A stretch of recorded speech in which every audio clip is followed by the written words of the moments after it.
McLeod has hit the ball everywhere. He's got a very good eye, and it just shows his bat path. He can be a little bit late, and he can still get knocks. He can be right on time, get knocks. He can be out in front, get knocks. And we call that the magic stick. Some guys got it, some don't. And he can hit the ball in so many different directions. It makes him very effective against pretty much any pitcher you can throw against him. We are just about ready for play, but we are short an umpire here at Target Field. Ramon DeJesus was scheduled to be the second base umpire, and we only have 3 umpires at the moment. Old school. Yeah, that's how you used to do it in AAA, right? Yeah. For a long time. It just means the guys have to adjust. So if you see a guy going for a double, the guy from the third base side has to run over, try to get over to a spot where he can get on top of it to make a call. With replay, yeah, you know, he's kind of got that in your back pocket. It's all about just movement, right? It's about rotation and picking each other up here. So we will coordinate where the umpires are. Kind of difficult to tell. They're wearing masks and trying to stay warm, so it's difficult to tell who is where as Kevin McGonigal takes ball 1. We are underway here at Target Field on a frigid night, and sometimes pitchers have said that gripping the ball can be weird on a day like today. What have you noticed with pitcher command when you're playing in this sort of deal? I think you lose some circulation in your fingers, and it makes them cold, which you got to get on the seams. You know, they're going to push off the seams, but if you can't feel the end of your fingers, you're kind of just trusting that when you let go is the right time. I think it would be harder to make adjustments and have that feel, especially, you know, get out in front of your body, whether it's a 4-seam or a 2-seam. So I'd imagine, you know, that fastball command, and we talk about tunneling and the 4-seam up and the 2-seam over, like that's a little bit harder to do for a pitcher on a day like today.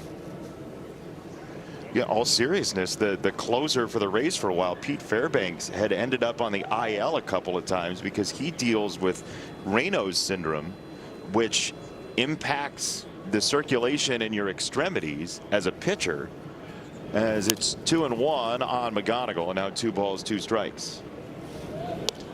McGonigal, Torres, and Keith as the Tigers play their first American League game of the year. All National League opponents until this series. Then the National League's Marlins come in as well as McGonigal vaults this straight away. James Outman is in center field, and that masked man makes the catch for out number 1. And we will give you the Minnesota Twins defense. A lot of names that you're familiar with as they piece this thing together in something of a rebuild, Andy. Yeah, you see Larnach out in the left, Wallner in right. We know those. Luke Keyshaw is really their hope right now. He's a very good ball player. Gritty, tough. Josh Bell, big power hitting first baseman. Caratini behind the plate. Royce Lewis plays pretty good third base. But yeah, very similar. They have a very, very good minor league system right now. Their AAA team, the outfield in their AAA team's pretty stacked. Just down the road in St. Paul. For a long while they were in Rochester, New York, but they moved closer with St. Paul Saints going from independent ball to the AAA International League. 2 balls and a strike to Gleyber Torres. Tigers were 8-5 last year against the Minnesota Twins, who've opened 3-6 this year. Yeah, there's that high fastball from Joe Ryan. Yeah, it'll jump on you. He kind of gets under it a little bit, which makes that ball seem like it rises even more than it really does from that arm slot. You know, he doesn't really come over the top. And pair it with that curveball, and you've got a strikeout. So 2 down for Colt Keith, who is Chevy's strongest player today. And according to StatCast as of this morning, Colt Keith has the largest increase in bat speed in Major League Baseball. Yeah, and you can see it in his body, in his motion, the way he's lining up. He's just more loose and relaxed up in the box. He'll bounce out to Brooks Lee, and it's a 1-2-3 inning for Californian Joe Ryan. Minnesota comes in 30th in batting average in Major League Baseball, but above average in home runs. This whiff rate against a splitter career, and Casey Mize will feature some of those. Larnach in the 2 spot, a big number. Wallner, a big number. Outman, the former Dodger, in the 8 spot. 53% swing and miss on the splitter for Casey Mize against Arizona, partially owing to the command of the fastball. Our wall side window starting pitcher is Casey. Yeah, that's it. I mean, he matches up pretty decent against this lineup, but he still has to execute pitches. You know, we heard him talk to Daniela about him and Jake being on the same page his last outing in Arizona, where he was just filthy. And he's going to want to just repeat pretty much what he did in that outing. This first guy in the lineup is one of the most dangerous hitters in the league when he's going well. Byron Buxton is 32 years old now. Season number 12 in Minnesota for him. Hard to believe. Yeah, he just got 10-year service time, too, full years. Buxton flicks this into left. Matt Vierling is out there for out number 1, and our Marygrove Awnings starting defense for the Tigers. It's Meadows and McKinstry with Vierling, Keith and McGonigal, Torres and Torkelson. Jake Rogers, after sort of the hot hand Dylan Dingler, got all 3 starts against St. Louis. And travel day 2, give Ding a rest, and as good as Jake caught Casey last time, let's rock and roll it. I like it. There's Trevor Larnach, and ball 1. Jake's got some shoes to fill with Dylan Dingler in his challenge streak he went on last night, huh? Yeah, he did 4. I think he's 7 for 7 on the year. He is. Which isn't shocking. The amount of work these guys put in to their craft. And Dingler is a very intelligent guy. Like he's not back there just caveman style. He's back there analytics. He's studying in the hotel room. I never studied much in the hotel room, but that guy right there, he is. Good student. Do you study in the hotel room now? Not a whole lot. No. Huh. Wouldn't know it. You know, you can read a novel. I'm a big noveler at times. Noveler. That's a strike, and that's a challenge. Larnach says it is a ball. Let's find out. Rob Drake.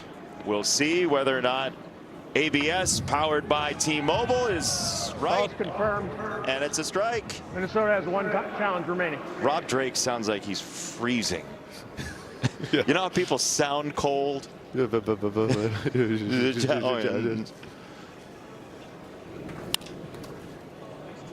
Fly ball to left. It is Vierling for out number 2.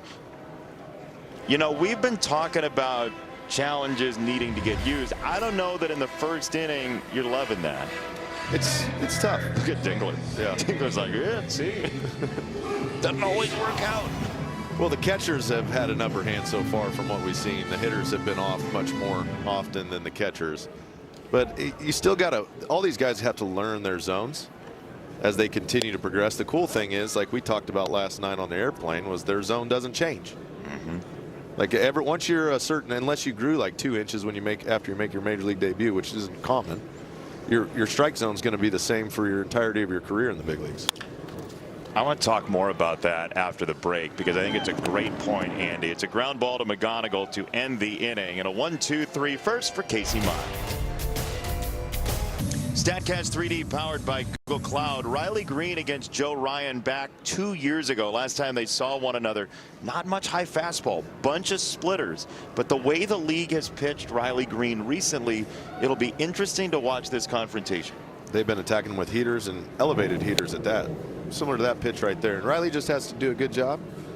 Either lay off of it, which is number 1 prerogative until you get to 2 strikes, make him come down a little bit, or get that top hand up, stay nice and tall, and drive it. Yeah, there we go again. Another fastball. It is an indicator of how quickly the league evolves, both pitchers and hitters. Yeah, and Riley's going to have to hit a couple of those at some point, and then they'll come off of it a little bit. And we've seen him do it. You know, for Riley, his natural swing path is like most lefties. He likes the ball kind of middle down. And as it gets up, your barrel just slides right underneath that high heat.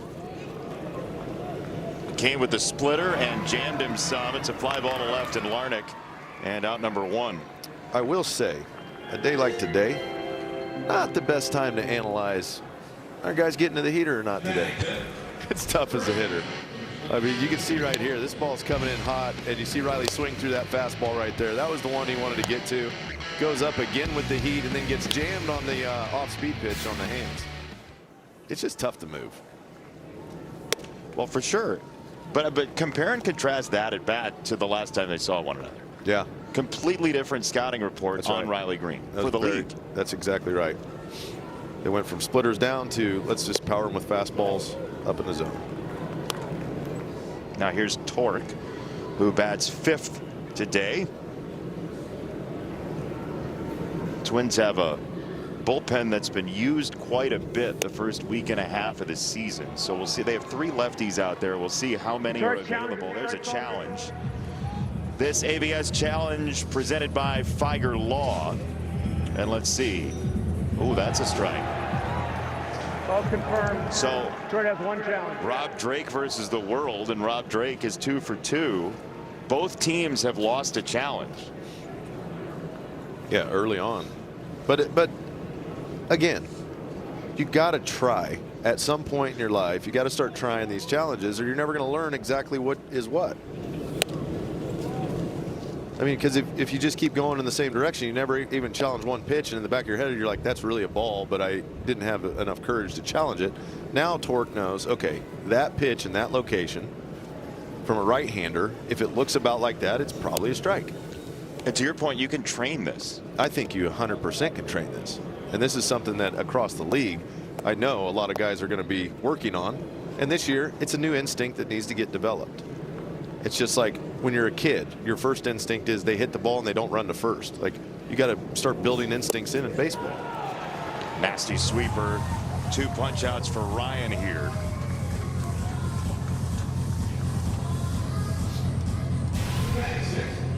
They start trying to cheat for the heat, and then the sweeper denies it. Cheating for the heat is never fun, Jason. Well, you wouldn't blame somebody today. You got to try something. Get the head out of the bat out. So your point, though, on the challenge system and training the eyes, I think is an important one. These strike zones for these players, as you said, unless you grow or lose an inch of height, they're going to be the same. Your strike zone is never going to change. Whereas for the rest of time that baseball has existed, the strike zone has depended solely on the umpire. That's right. That's right. Now it's in the hitter's hands to understand their specific strike zone. Because there's always umpires that would call the ball down a little bit out of the zone. And you just kind of knew that. Or maybe a guy's a little wider. You know, it gives inside outside a little bit more. But now you can go, they got these pitching machines now. You can pretty much dial up any pitch shape you want and throw it pretty much in the spot that you want. You see those on repeat enough times, you're going to get a pretty good understanding of what you're dealing with. 0-2 to McKinstry, and that is a curveball that gravity just yanked down to the ground.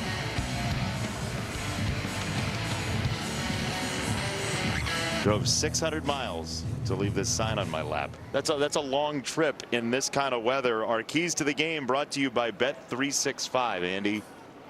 Yeah, stay warm and stay warmer. There is no doubt on a day like today, weather is going to affect play.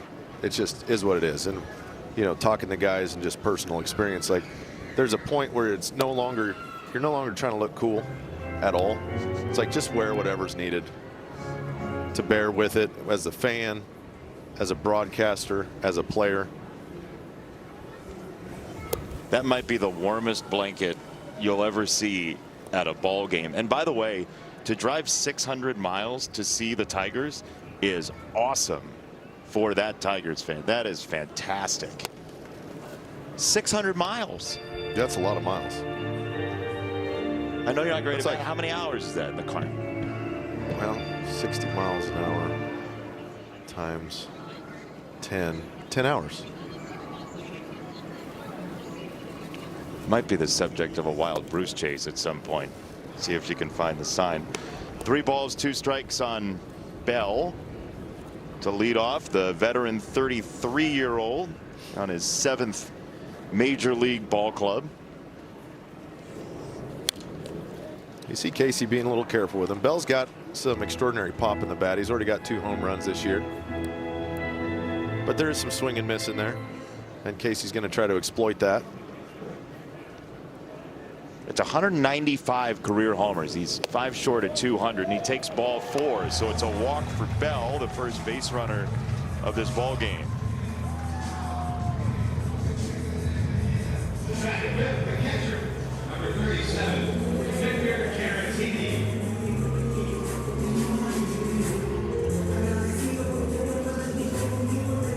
Here's the well-traveled catcher, Victor Caratini, at age 32.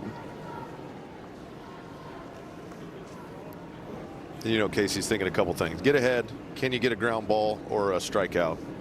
It's a pretty good double play combo. Caratini at the plate, Bell at first. But that's where you run to that get ahead and see if he can get something down, either a slider or a split down. Get him to roll over it over to Glaber at second.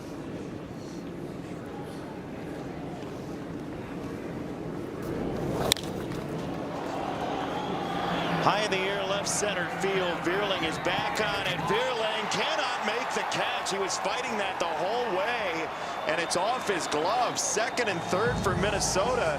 And man, you know, clean baseball has eluded the Tigers the first week and a half, Dirks. It has. And these type of mistakes are tough, man. It makes it tough on your pitcher. He was looking over at Parker saying, hey, you're going to come catch this. And by the time he realized Parker wasn't going to be anywhere to be found, he tried to get back to the ball and just didn't have good position on it. He didn't get behind the baseball, make it easy on himself. You know, I know it's cold. Your eyes get a little watery out there as you're running. It's part of it. It's something, though, as a major league player, you got to battle through. You know, it's interesting. First of all, in this situation, I want to double back to that, but the infield is back on the right side and in on the left side for Wallner, who has massive pop in that bat.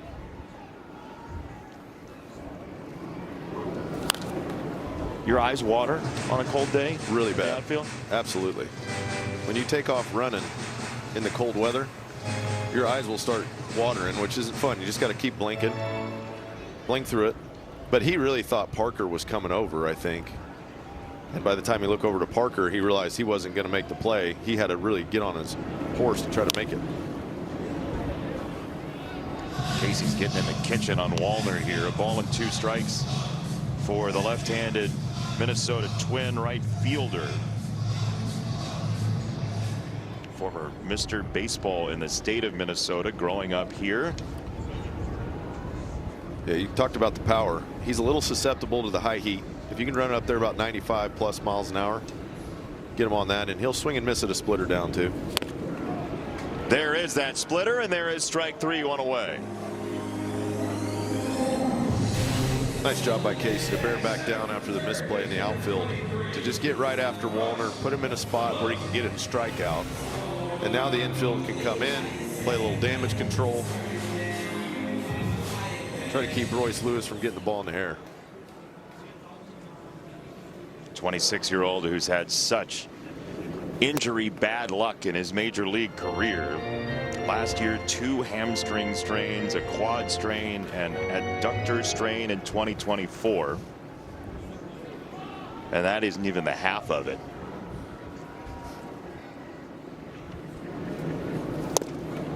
That's a strike, 1-1 to the 26-year-old Lewis.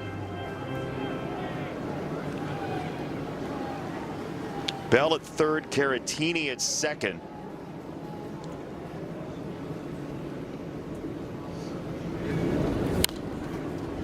It's fouled away. 2 former first overall picks back to back.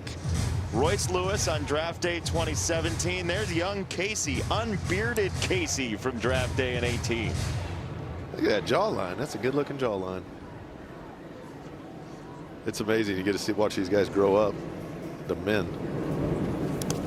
Oh, nice job. And dads and husbands. And yeah.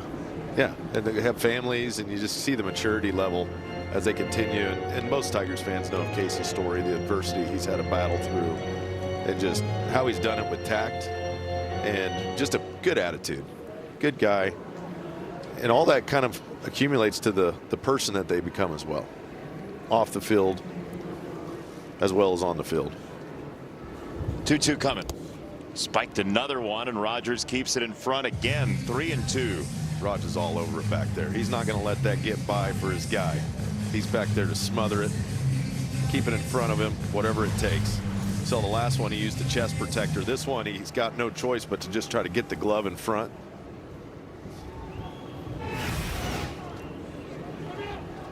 Time called. How about spitting on your glove hand? Yeah, sometimes I add a little grip. Just a little bit. Yep. Yeah, everything gets slippery, and the stick doesn't work very good. 3-2. It's slippery on the release for the pitchers sometimes too. It's ball 4 on Lewis. So 2 walks in the inning and the error. And now James Outman is going to hit with the bases loaded. He was pretty careful with Lewis right there once he got to 2 strikes, Jason, trying to get some swing and miss. And now he's got forces at all the bases. Get something on the ground, see if he can get you a double play. Get ahead in the count. Maybe a little swing and miss. This guy right here will swing and miss at that split if he can get ahead. He's ahead with a slider. Outman does not have a hit so far this season. These pitchers know who's on deck. You know, there's strategy behind that.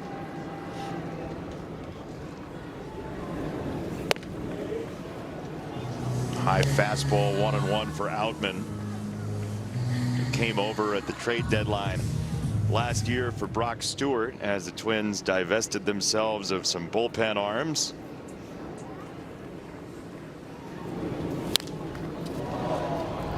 High pop up and foul over the Minnesota dugout, now occupied by Derek Shelton, the former Pirates manager for about half a decade. He was there for 6 years. AJ Hinch's good friend. They've gotten to know each other through the managerial committee. They were on it together. AJ stayed in touch when Shelton was relieved of his duties last year. And pretty clearly a strong bond between those two over the game of baseball. Without question. I mean, you have the same job. There's not many guys that have ever managed a Major League Baseball club. So you know that they know the uniqueness of the situation, the job, and you can feel for each other, the good times and the bad. 2-2. There is the splitter downstairs, and Outman could not hang on. 2 down. Great job by Casey. After getting the bases loaded, some unfortunate defensive play. Gets him in a tough spot. He got ahead, Jason. That was the key. If he can get ahead, he can go to that split against Outman and get the strikeout. You saw the first one he missed down a little too far with. That one was up just enough to get a little swing and miss.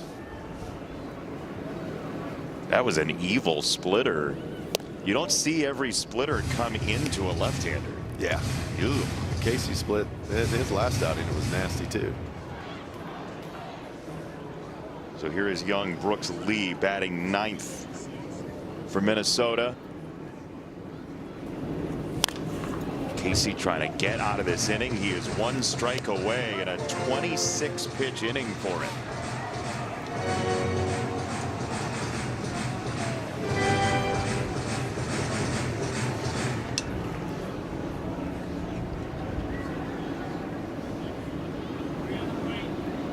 Oh, and 2. Almost hit him on a splitter. That thing is a psychological thriller sometimes. Comes into left-handers, away to left-handers.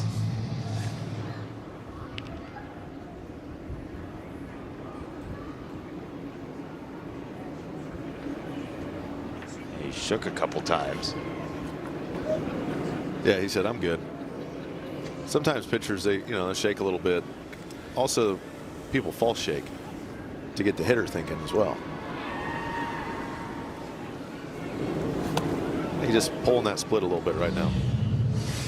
He did that against Royce Lewis. Couldn't quite get the perfect command that he likes. The best one he's got is the one that kind of starts middle down and then just disappears. Looks like a fastball down the middle of the plate, and all of a sudden that thing just is gone.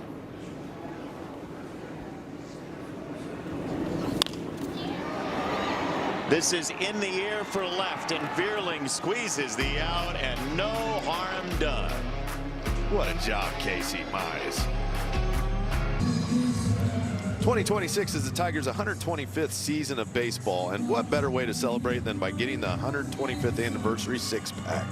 Each pack includes tickets to 6 games, plus an extremely limited Tigers Hall of Fame player figurine replica statue. Players include Ty Cobb, Willie Horton, and more. Learn more at tigers.com/125. Thought you pulled something early in that promo. My diaphragm, all of a sudden I ran out of air. It's like I hit that note. Oh. That'll happen. Yeah. Casey Mize got behind to 6 of the first 9 batters, but he pitched around traffic in that second inning. Some guts there from Casey. And this guy at the plate is happy that that happened, because he made the mistake out in left field, and you hate that as a defender. When you put your pitcher in a tough spot. I mean, you put somebody in a spot where it's, you know, first and second, nobody out, or first and second, 1 out. You're just like, please pick me up here.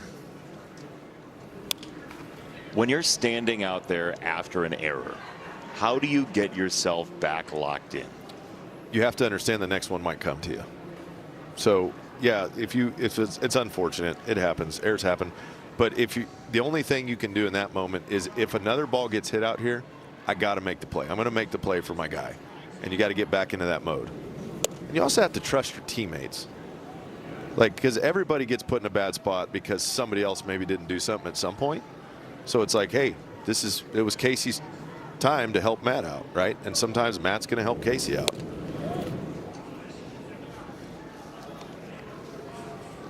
But that's how you pick up a teammate right there by Casey. Good job.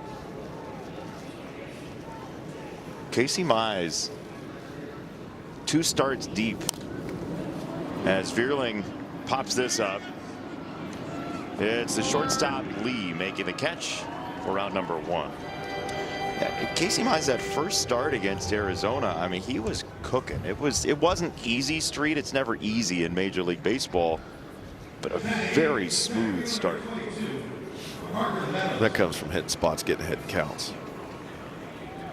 You see, you know, he was fighting his splitter command a little bit there in that last half, but that's the maturity of just continue on. Don't let it get to you. See right there, 9 strikeouts, 1 earned run, 6 innings, only 4 hits. I think pitchers take that every night. Yeah, for sure. I mean, he told us on the podcast last year with Dan and I on Have a Seat, he said, look, going through everything I've gone through has made me a better teammate. I mean, he said on the podcast that there were times where, you know, you're the first overall pick, you feel like, you know, you throw a no-hitter your first game ever in Double-A, you feel, paraphrasing here, but invincible. And you're kind of separate from the rank and file players. And to think about how Casey Mize might have reacted to that error, as you talk about maturity, rings in my mind what he said on the podcast. Would have been a totally different response in, say, 2020. Yeah. The maturity.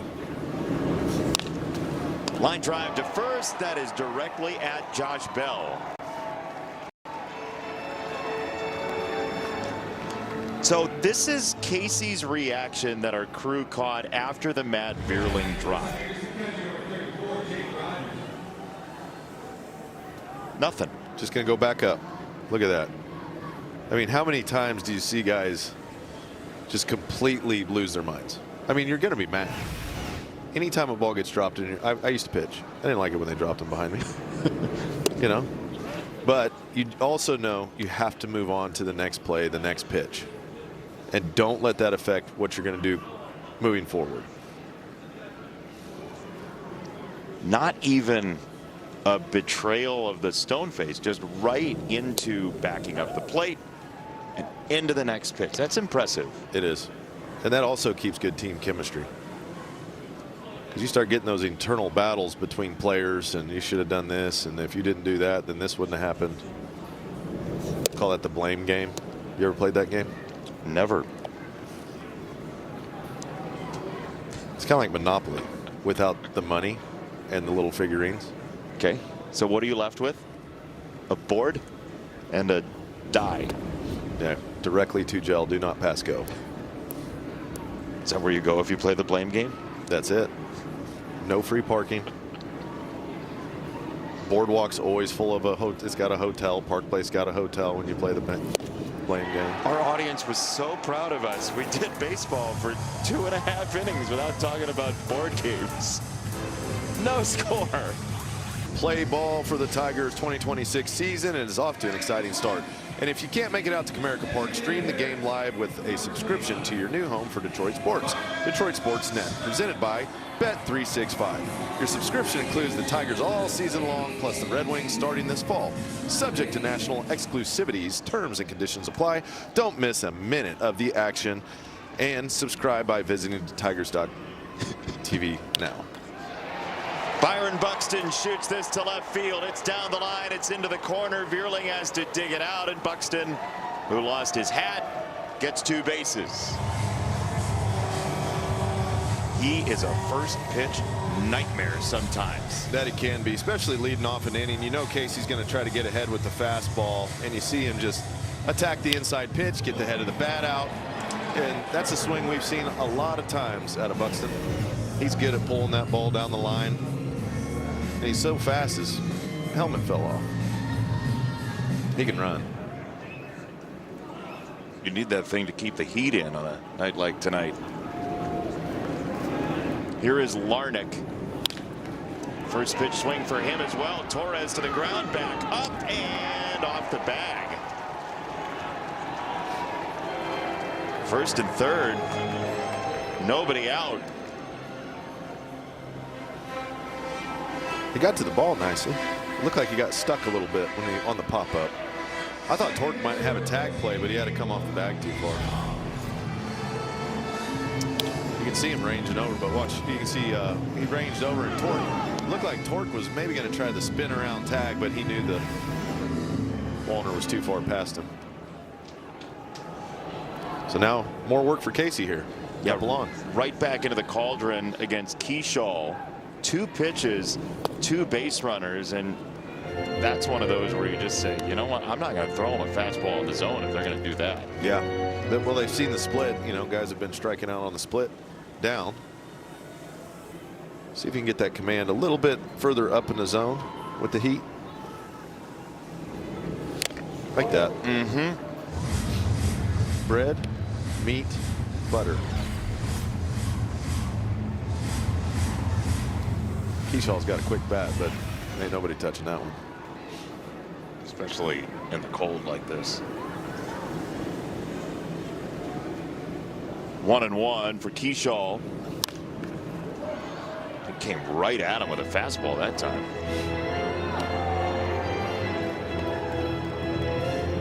Keyshaw, who got hit by Kyle Hendricks last April and lost a chunk of last season with a forearm fracture.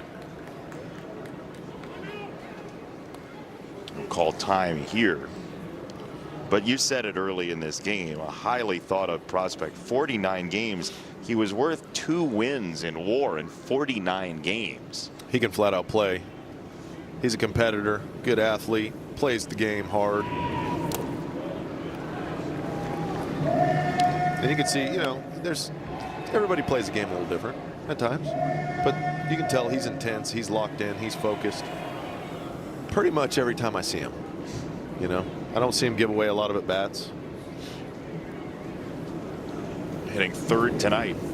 You see that plate discipline. Mm-hmm. Doesn't swing and miss much at all. No.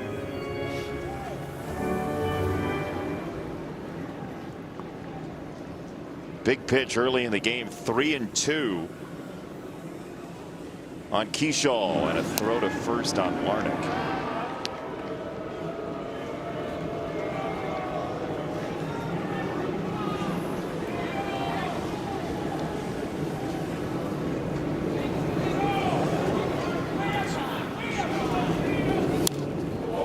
This is already the 4th full count of the game, and here's a look at our on-deck hitter Josh Bell, sponsored by C&L Ward. He was the first to have a full count to his name tonight. He ended up walking to lead off the 2nd. 3-2 for Keyshaw. It's a breaking ball up. He's a tough out. You know, Casey's just keep attacking. Just keep attacking him. Keep making quality pitches.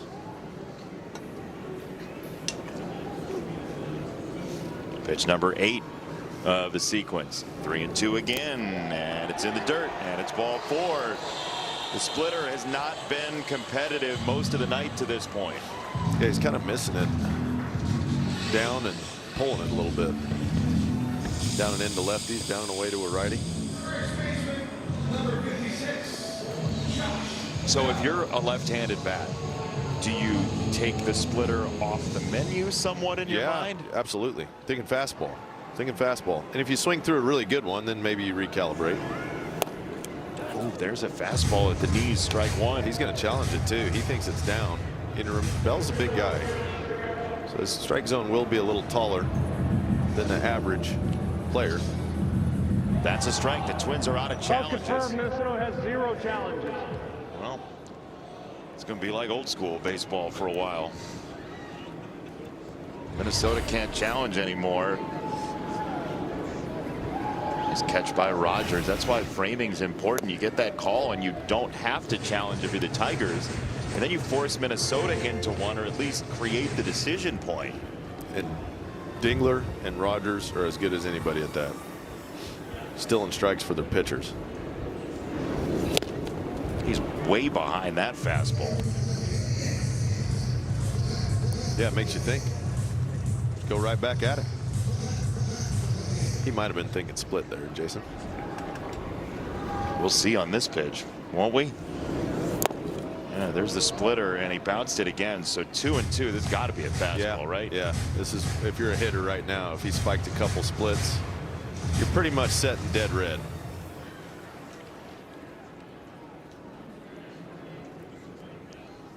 Trying to hit the ball back to the big part of the field. In case he throws a decent split, you can still put it in play potentially.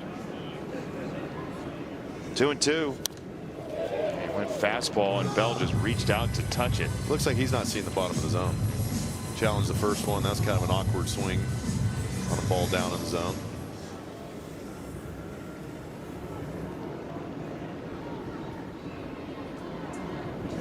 Two and two again. It's a splitter that missed again. They're kind of, Jake and Casey are kind of trying to will that splitter over. Yeah.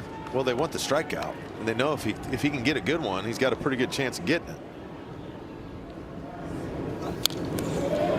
3-2. That's a clear fastball count, and he was behind it again.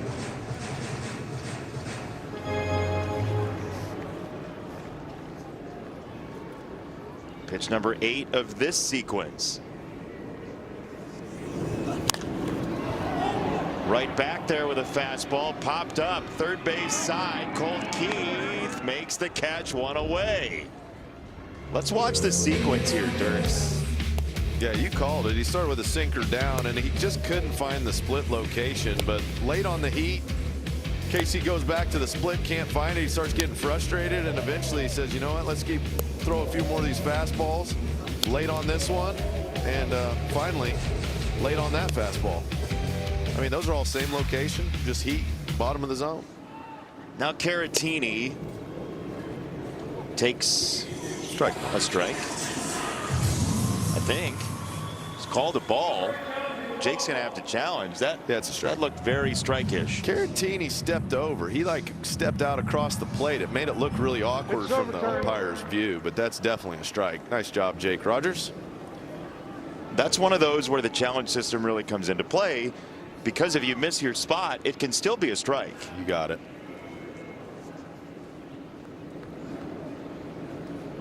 And now you got 0-1 instead of 1-0 with bases loaded and 1 out. Big difference.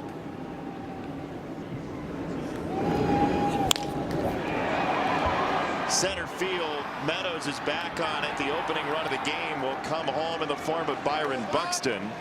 2 out in the inning, 1-0 Minnesota.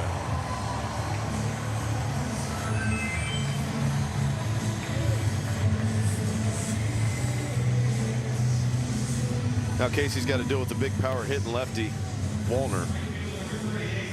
But you get out of it. Limit it to 1 run after the last two innings of tons of traffic. It would be a job well done. But this is a guy, he's got a lot of thump. Fastball's up, splits down. And then they throw the slider. That's why hitting's so much fun nowadays. like, I know what he's going to throw. I'm susceptible to fastballs up and splits down. And then they throw you a slider and you go, why did you throw that? I wasn't even expecting it. Option D, none of the above. 0-1 guided into right field and down. It's a hit for Wallner.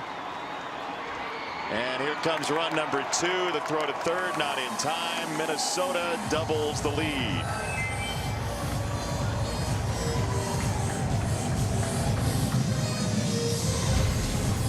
Just trying to find the location of the split. A pretty good piece of hitting by Wallner. You have a feeling he was looking for something along those lines. The way he's stepping out across the plate, waiting on the pitch, and just kind of hooks it over to right field. I mean, you're making these decisions on the fly. It is very difficult to totally junk a pitch that's been so good for Casey Mize.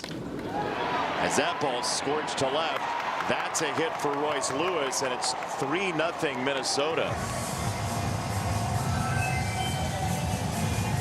That's 3 first pitch hits in the inning. Yeah, Chris Federer will go out to the mound and have a conversation with Casey. The little 2-seam in. Royce Lewis was ready for it. Good location. But early in the count, you know what guys are trying to do. They want to get the head of the bat out, do some damage on the pull side.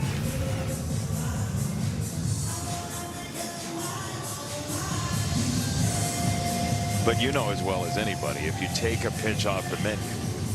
Yeah, it makes it much easier for a hitter, without question. So you could say that not landing the splitter ended up creating the last 2 hits, right? Because he missed with 1 in the zone to Wallner. Yeah. And I mean, he's also been out there for a minute. Like he's trying to pitch through it right now. From the 2nd inning to this inning, a lot of traffic on the bases.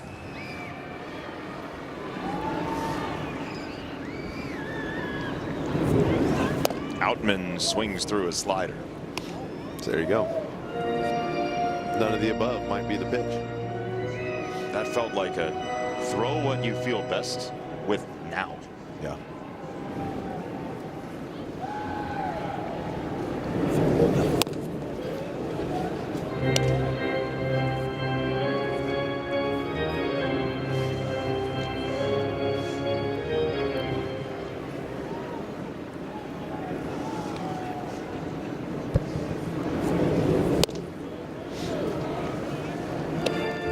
For Outman. Wallner at second, Lewis at first. 3 in, 2 on, 2 out.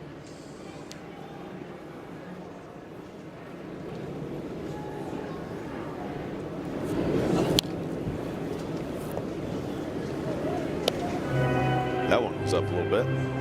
Yeah, he just doesn't have a feel for the split right now. He got away with it. Yeah. But that's not the location you want that pitch in. He's fortunate it was kind of above the zone. 2-2.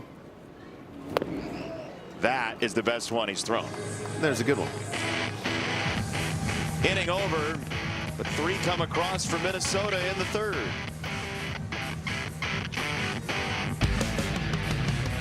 On the Bet365 scoreboard, it's the Twins 3, the Tigers nothing here at the top of the 4th inning.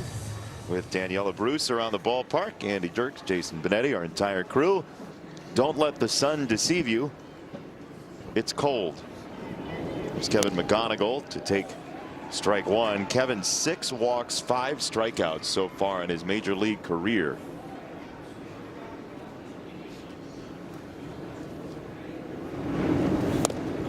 It has been the year of the rookie so far in Major League Baseball. Our 1-800 Call Sam best call is the highest on base percentage among rookies in Major League Baseball. You see Sal Stewart and what he's done to open his Cincinnati career. They're leading the Marlins, who have gotten hot early. 2 6-3 teams, the Reds and the Marlins. The first 9. Kansas City and Cleveland, as we said, moved their game up. Kansas City is up 4-2 on Cleveland at the end of 8. Trying to get back to 500. Right back up the middle, and they had him played perfectly. Lee knocks it down, and he's not going to get him. Brooks Lee didn't handle it cleanly, and so Kevin McGonigal is safe to lead off the fourth. Hard contact. Hard contact plays. It might look like a routine ground ball, but as routine as something can be, humans have a way of making errors at times, and that's something about Kevin McGonigal I've really liked. You talk about the 6 walks to 5 strikeouts, his zone awareness, his ability to barrel balls. Contact still plays, Jason. It might not go down as a hit in the scorebook. It did, though. You're going to love this. They called that a base hit. Oh, way to go, Kevin. Let's go. Get Kevin a hit. Put that up. 1B for McGonigal. Even the hitter in the booth didn't think that was going to be a hit. You were going into the, well, you know, hard contact. Hey, that was a rocket. That was beautiful. I was trying to be encouraging about, you know, you don't always get hits. Yep. Unless McGonigal, he gets hits, man. So I'm talking about. Those should all be hits anyways. That's what I thought you were going to say in the first place. Yeah. Did he move to his left or right? Nope. Huh. Thanks for asking, though. I just wondered. I mean, that's one of those you get a hit because there's not supposed to be a fielder there. Is that how it works? I guess. 2-1 to Torres, and he fouls it away. Daniela? Kevin McGonigal over the weekend was still getting settled into a home in Detroit on opening weekend in Detroit, and I checked in with him on Saturday. He and Mom Tracy did get him moved into his new apartment, and I know that may seem small, but they said just worrying about the things like, do you have bed sheets? Do you have cups, plates, all the little things. Now he's going to run, and he is safe. Ball wasn't caught. Stolen base. I got hit in the kidney. And Kevin stealing a base there, but the weight being lifted, of moving in, getting all of that done, he said has helped him settle in a lot, just in terms of getting better on the baseball field as well, guys. Yeah, you love it. I mean, he's been on the move for weeks, and then he was there again. And his kidney hurts. That's no fun. When it's 30 and you get hit in the lower back. About 80, you know, what do you throw up? Probably 85, something like that. Yeah, that's a no thanks. He's a gamer, though. I love that Kevin, after I think it was after the first game in the homestand, he was talking to some reporters, and he said, yeah, the hardest thing was finding the parking lot. He's like, I drove around the stadium a bunch of times. So I didn't know where the parking garage was. It is true. You still haven't found the players' parking garage. Nope. 14 years later. Yeah, you park 2 decks away. It's a long walk. It's a good walk, though.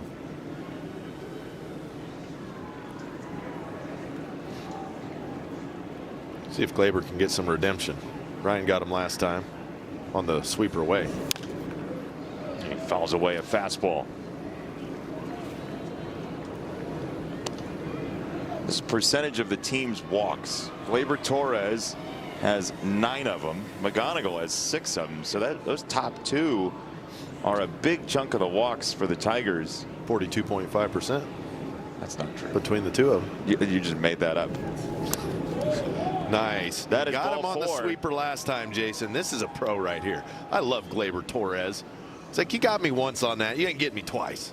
You seem fired up, which I think means it's time for you to take over a camera from Andrew Blaustein. We call it Dandy Cam, where Andy or Dan Petrie commandeer a camera to show us something very specific on a baseball diamond. What do you have on Colt Keith? Blaustein gives me a 5 here, and you'll see his hand positioning from 2025, how much more relaxed he is in the box. Colt Keith is an absolute house. When you stand next to him, he's big, he's strong, but with that also comes sometimes you want to pull that front side through. If you notice now, the bat's going to be a little more vertical in orientation. It's almost a weightless feel of the bat as you get it in a vertical orientation to start with. Then he's going to bring it down and around, and that bat speed, like we talked about, Jason, up 3 miles an hour. So what does that do for you? You add 3 miles an hour of bat speed. What does it do? You can get to more pitches. You don't have to cheat quite as much on the fastball. And he's got a short, quick swing as it is. But I've been very impressed with his ability to learn to relax. You see the deep breath. He's taking his little swing. He's thinking it over. Here he is in batting practice earlier. But look how loose and relaxed he looks. And his hands, he's using them more as a whipping motion through the zone as opposed to trying to, crush the bat with his hands, sawdust coming off of it. None of that. And he hammers this ball to right field. Free and easy down the right field line into the corner. Here comes run number 1. That's an RBI double. And it's a perfect example of what you're talking about, Andy. That's it. That's where Colt Keith this year is going to be a monster. You see the fastball over the middle of the plate. He's not trying to do too much, Jason. He's just trusting the quickness of his hands. And you see the bat path, how fast it gets to the zone, how he stays through the ball. And he's not trying to muscle up. That front side's not coming out at all. Whack! Whack! That's how he's hitting them right now. I'm telling you, this is a year for Colt Keith. There's a lot to believe in there. And there's a check swing, and he went around, says Adrian Johnson over at third. When somebody makes a change that very clearly is having impact early in the season repeatedly, that feels like a season changer. It does. And he's always had that nice short compact swing, but that element of relaxation with it takes it to a whole nother level.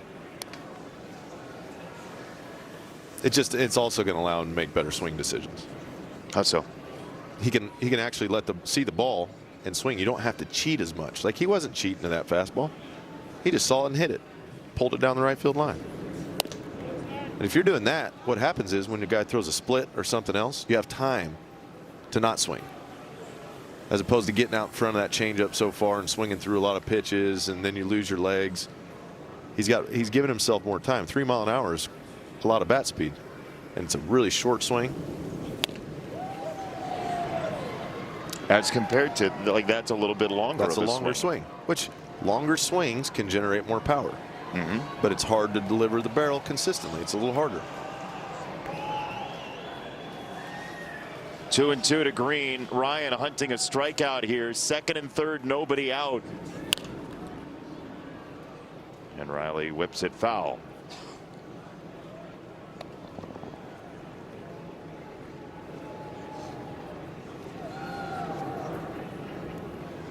It's going to be a bullpen day at some point soon. These pitch counts are climbing. Joe Ryan's going to throw his 60th here.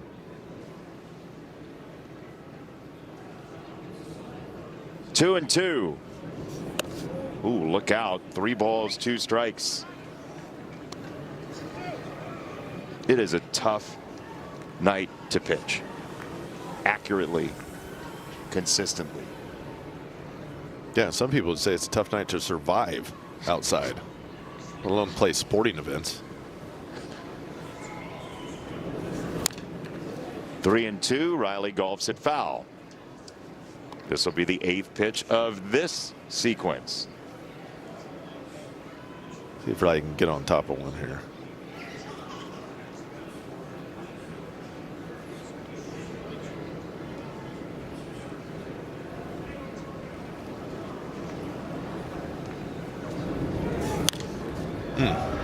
That was the pitch. Getting closer. He's getting closer.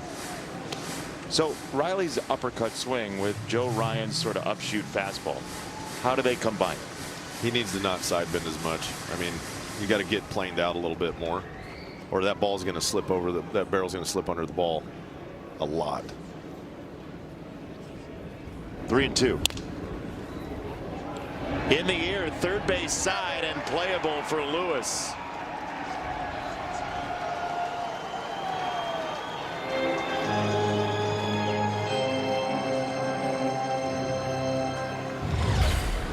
Riley bit it out there for a blooper, but nice job by Lewis to get back on the ball. You see him dead sprint, secures it, gets it back in quickly. He tried to jump, but when it's that cold, you don't elevate as much. You lose some vert. A little bit. So Pete Mackey, the pitching coach, goes out to talk to Joe Ryan. Second and third, 1 down, and we get a message from Figer Law. At Figer Law, every case is personal to us, and we won't stop until we bring home the win. Figer Law, all we do is win. Daniela Bruce downstairs, teeth chattering with Andy Dirks, Jason Benetti here in the booth, Denny Blunt, Andrew Blaustein, our entire marvelous crew here in Minneapolis, as Spencer Torkelson tries to drive in a run here. Torres at third, Keith at second, 1 out. Minnesota, worth mentioning, you see in the corner of the screen that light next to the Tigers logo. That's one challenge remaining. Minnesota is out of challenges, so if there's something they think is a strike that wasn't called a strike, they're just going to have to sit with it. They've lost both challenges as Torque takes ball one. Torque used a challenge in his first at bat, and that's the Tigers' lost challenge so far tonight.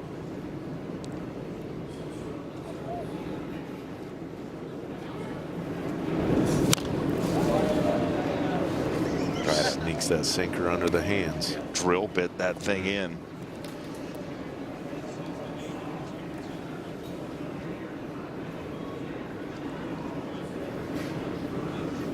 Tying run at second early in this game.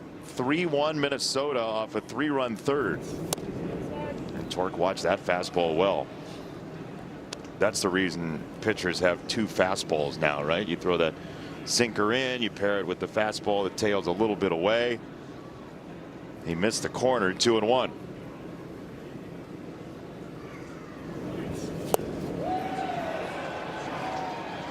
Slowed it down with a sweeper. Torque trying to do some damage on the pull side, gets out in front of the sweeper.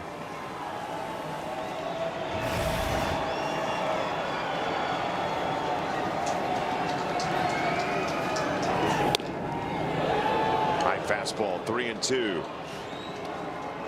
Now he's got a decision to make here. Quote unquote a base open, but you got a lefty on deck in Zach McKinstry. Does he go back to that sweeper that he got him a swing and miss on? I'd say yes. You? Wouldn't be a bad pitch. Depends on what he's trying to execute. Oh, he yanked a fastball big time. I feel like he didn't want to throw that. Like he wasn't convicted in it? It didn't seem like it. You know?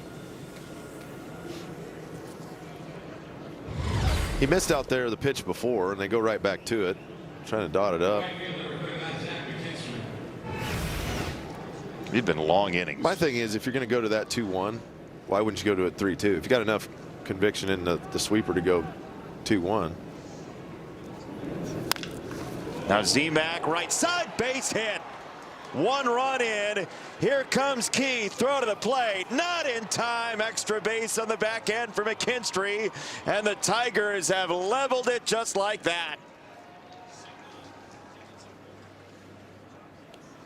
Z-Mac doing the job. After Torque gets the walk, Z-Mac comes up, bases loaded, aggressive right out the chute. Gets barreled to it, and that just starts the carousel, Jason. You see Detroit Tigers running all over the bags. McKinstry with the stutter step. Bell didn't want to cut the ball. Keith scores. Now the Tigers are in primo position again with 1 out. What a ball player Zach McKinstry is. All-star last year. Silver Slugger, utility player in the American League, an award that was a long time coming, and thankfully that's been added because there are guys who don't have a position that deserve that recognition.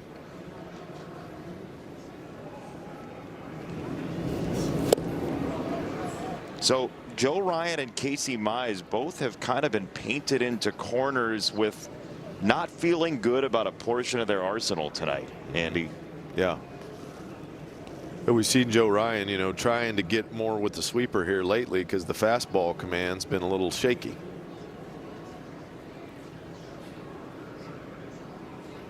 .32 pitch fourth with the infield in here. Vierling lays off a high breaking ball.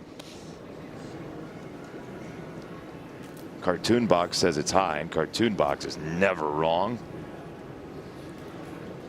We welcome back Cartoon Box into our lives. Slow start to the year, ready to go. Opened in AAA. 2-2 on Vierling. And that's the pitch that he can do damage with. Just a little bit more elevated than some of them that Joe Ryan's thrown today. I mean, Joe Ryan's gotten 11 swings and misses, but the Tigers are 1 swing away from taking the lead. That's another full count. That's the 4th full count this inning. Hey, good job right there. Torkelson had that same pitch earlier this inning. Vierling just laid off of it to get to a 3-2 count.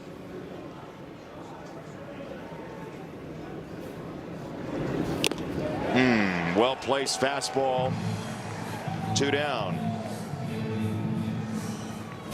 That's his spot right there. This is a really tough pitch. Once you get 3-2, you're trying to put a ball in play, but you see right, it just top end of the zone. And you know his fastball's got life.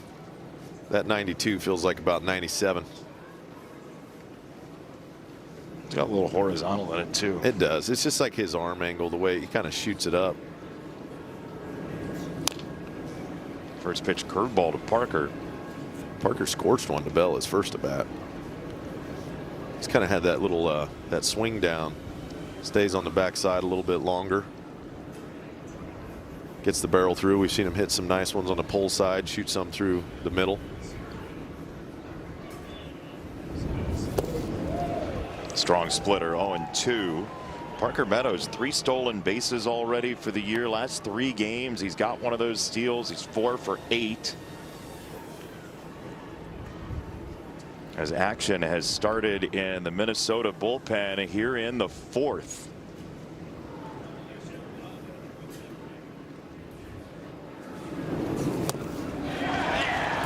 Ball's on the ground. Parker will flee and force the throw, but the Tigers do get 3. Colt Keith, free and easy.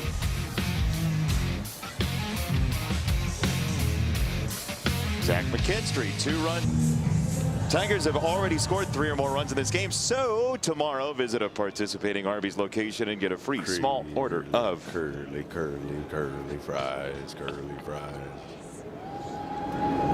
I took the boys over and got some curly fries the other day. Did you? Yeah, it was great. They loved it. Deacon and Jack Jack? Deacon and Jack Jack. We went and got some curly fries. They talked me into shakes somehow. Oh yeah, like you need a lot of hand wringing for that. To third, that's Keith for route number 1. They have fantastic milkshakes, by the way. They do. Really good. They have the chocolate, the vanilla. I like the cups they come in. Can I ask why? I don't know. It's just like the shape. They're a little like longer, narrower, or taller than like a normal, you know, beverage container. Interesting. It was a good experience. You throwing him a first pitch fastball here? Negative. Splitter. People learn things, and it's great. That's what called adjustments. You learned how to be a national broadcaster last night. People learn things. Oh, hot corner. You hear that sound? That means some crazy fun stat is popping up on the screen. I like that. He's got more extra base hits than singles. He just broke an 0 for 20 with that double in the 3rd. Yeah, you see Casey not feeding him another heater here. He went split and slider, and now he's found himself, old Buxton has, in an 0-2 hole. Lob to center field, and it hangs up for Meadows. Here's a message from the Southeast Michigan Ford dealers. AZ Pine customers who trade in their current vehicle can lease an F-150 XLT for only $349 a month for 36 months. Only at your Southeast Michigan Ford dealers. 2 down, 4th inning. Casey Mize trying to hand it right back to the boys at the bat rack. Be nice for Casey to get a quick one here too. See if he can get another up after this 4th inning. After a couple innings where he really had a battle. Jason. Runners on base. 1 defensive misplay. A few hits, and he's had a battle. Pitch number 7 of the inning is a base hit, skewered to right by Larnick.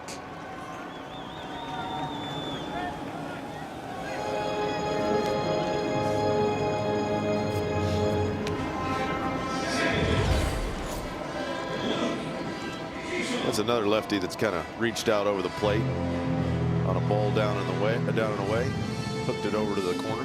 That was almost the exact location of the ball Wallner hit. Almost identical. Yeah. Here's Keyshaw.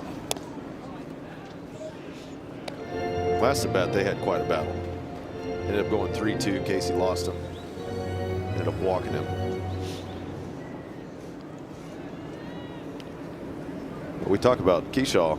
He can put the ball in play. He's got good plate discipline. He doesn't swing it a lot out of the zone.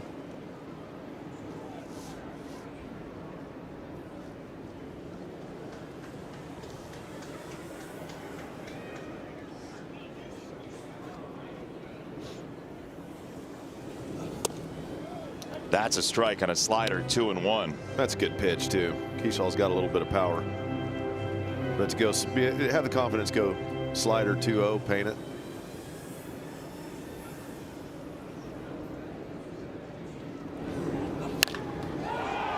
Two-1 is drilled to left field.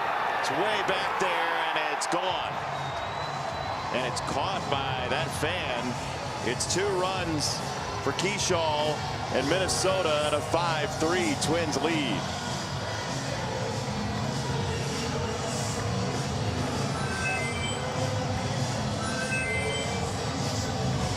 You'll see how quick Keyshaw is to the ball here. This is a middle end fastball, the sinker. And Keyshaw can explode those hips through the zone as good as anybody in all of baseball. And that's what makes him dangerous, Jason. I got to tell you, that was basically the same spot of the Lewis hit. It was. That was back-to-back hits in the third, Wallner and Lewis, and then Larnach and Keyshaw hit basically the same pitches for their single and homer combo in the fourth. The lefty splitter down and away, the righty sinker in. Yep.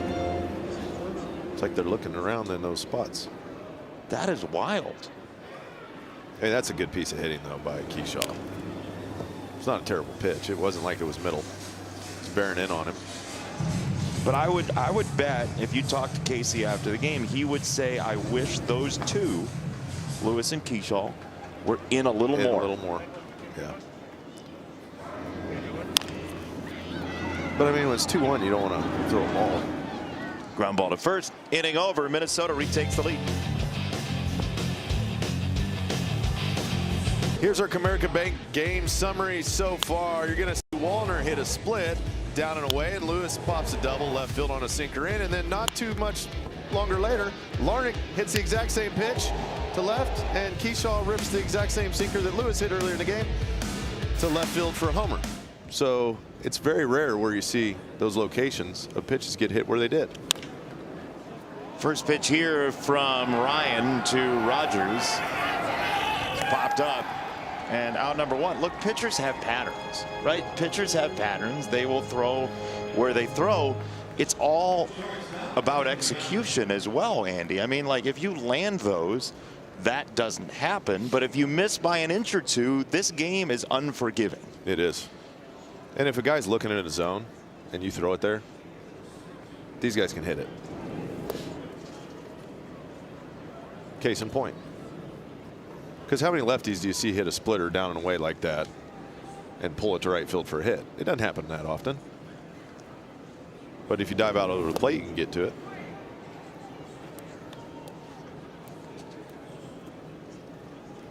It's Kevin McGonigal with 1 out. Minnesota responds to the Tigers 3 in the fourth.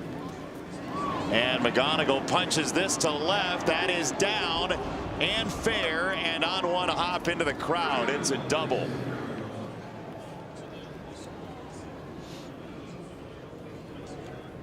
McGonigal just showing off that hit stick. We talked about earlier, he hits the ball everywhere. Here's a little fastball down and away. Beautiful swing, line drive, nice catch. Using the glove is wise on a cold day. Lefty out there too. We have seen 2 fans make brilliant plays in the last inning. Well, let's just say when it's cold, you get the serious fans out here. These people are ready to get some foul balls. They got their glove. Well, Kevin just got his first hit of the game because they changed that single to an error. Come on. I mean, I think he moved an inch to his left. Okay.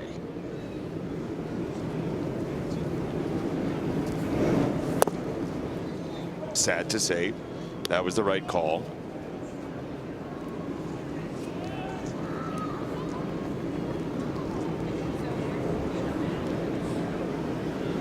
So McGonigal at second, Gleyber Torres the batter. Joe Ryan trying to make his way through this 5th inning. Cole Sands was up earlier. in that Minnesota bullpen, which again has been pretty well used early in the year. They've already dipped down to AAA for one hand out there, with Garrett Acton coming up for this series. 2-1, a pivot to second. Once in a while, Glaber will pick counts to try to attack fastballs in and pull the ball. I think his approach could be up the middle the other way. He's throwing him a lot of breaking balls, Jason. So you can see Torres kind of waiting on the pitch to come in. He got him on that sweeper earlier in the game, and Torres made a quick adjustment. And he's realizing the assignment, like, okay, you're not going to let me get the head of the bat out on something out over the plate. 3-1 is up. That's a second walk for Gleyber Torres. He's got 11 for the year. I mean, this guy, he just is like eagle eyes, man. It's a force field. It really right is. Now. I mean, he is so good at making pitchers work. And teams know that. Like, you got to throw him strikes. It almost starts to become a thing. It's like, this guy's got 11 walks. Like, why did nobody else throw him strikes? But it's more about the approach. I don't know that Joe Ryan knew that the bullpen was up and loosening. There's left-handed action with Banda, the former Dodger, getting ready. Anthony Banda, who righties have hit pretty substantially in his career. There are two lefties here, and we'll see what Derek Shelton wants to do. He's going to leave Ryan for now, who does have pretty neutral splits for his career, but you have Ryan face these lefties. Banda doesn't really have a pathway into this game that's a clean alley. Yeah. Unless it's later for McKinstry. But by then, it'd be a tie ball game. Yeah, or a pinch hit Yeah. situation. 2 on, Colt Keith. He takes a splitter outside, and part of the reason Banda is pressed into action is because Taylor Rogers has gone 3 of the last 4 days, including the last 2. So you'd imagine he's down today, one of the 3 left-handers for Minnesota. Ryan is certainly out of sorts.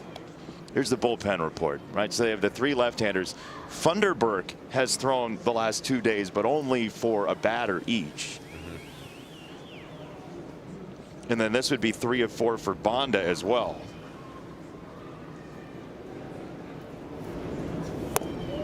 They want no part of Colt. That is correct. He smacked that fastball to right field his last at bat. They're like, nah, we're going to get split, breaking ball. No. We don't want none of that. That bat's way too quick in there right now. 3-0. Yeah, throw that one again. Let's see what happens. Yeah. 3-1.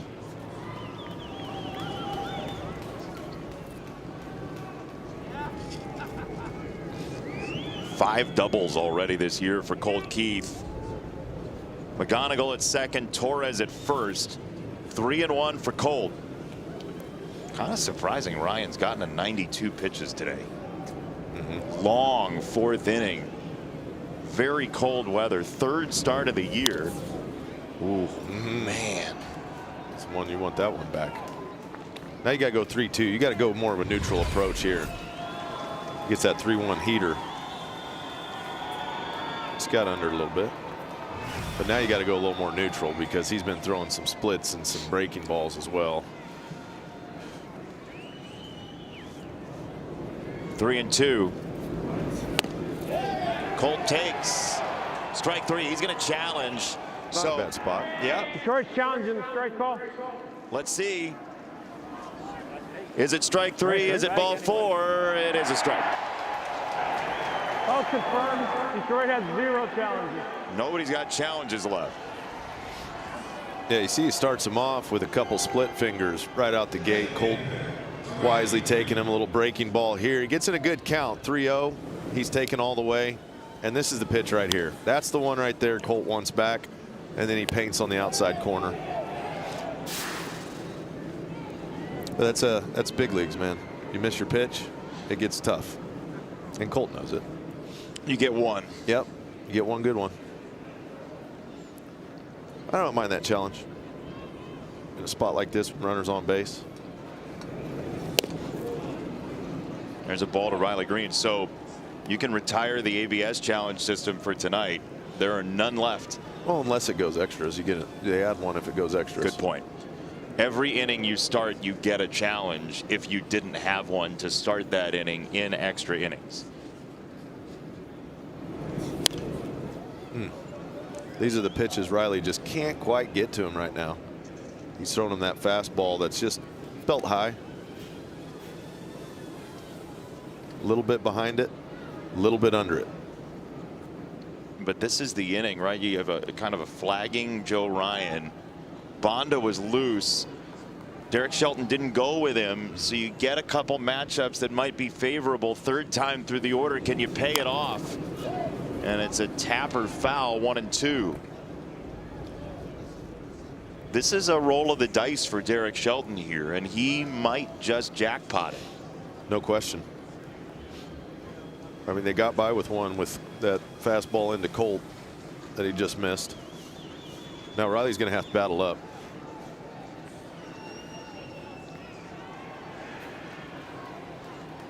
One ball, two strikes. McGonigal at second, Torres at first.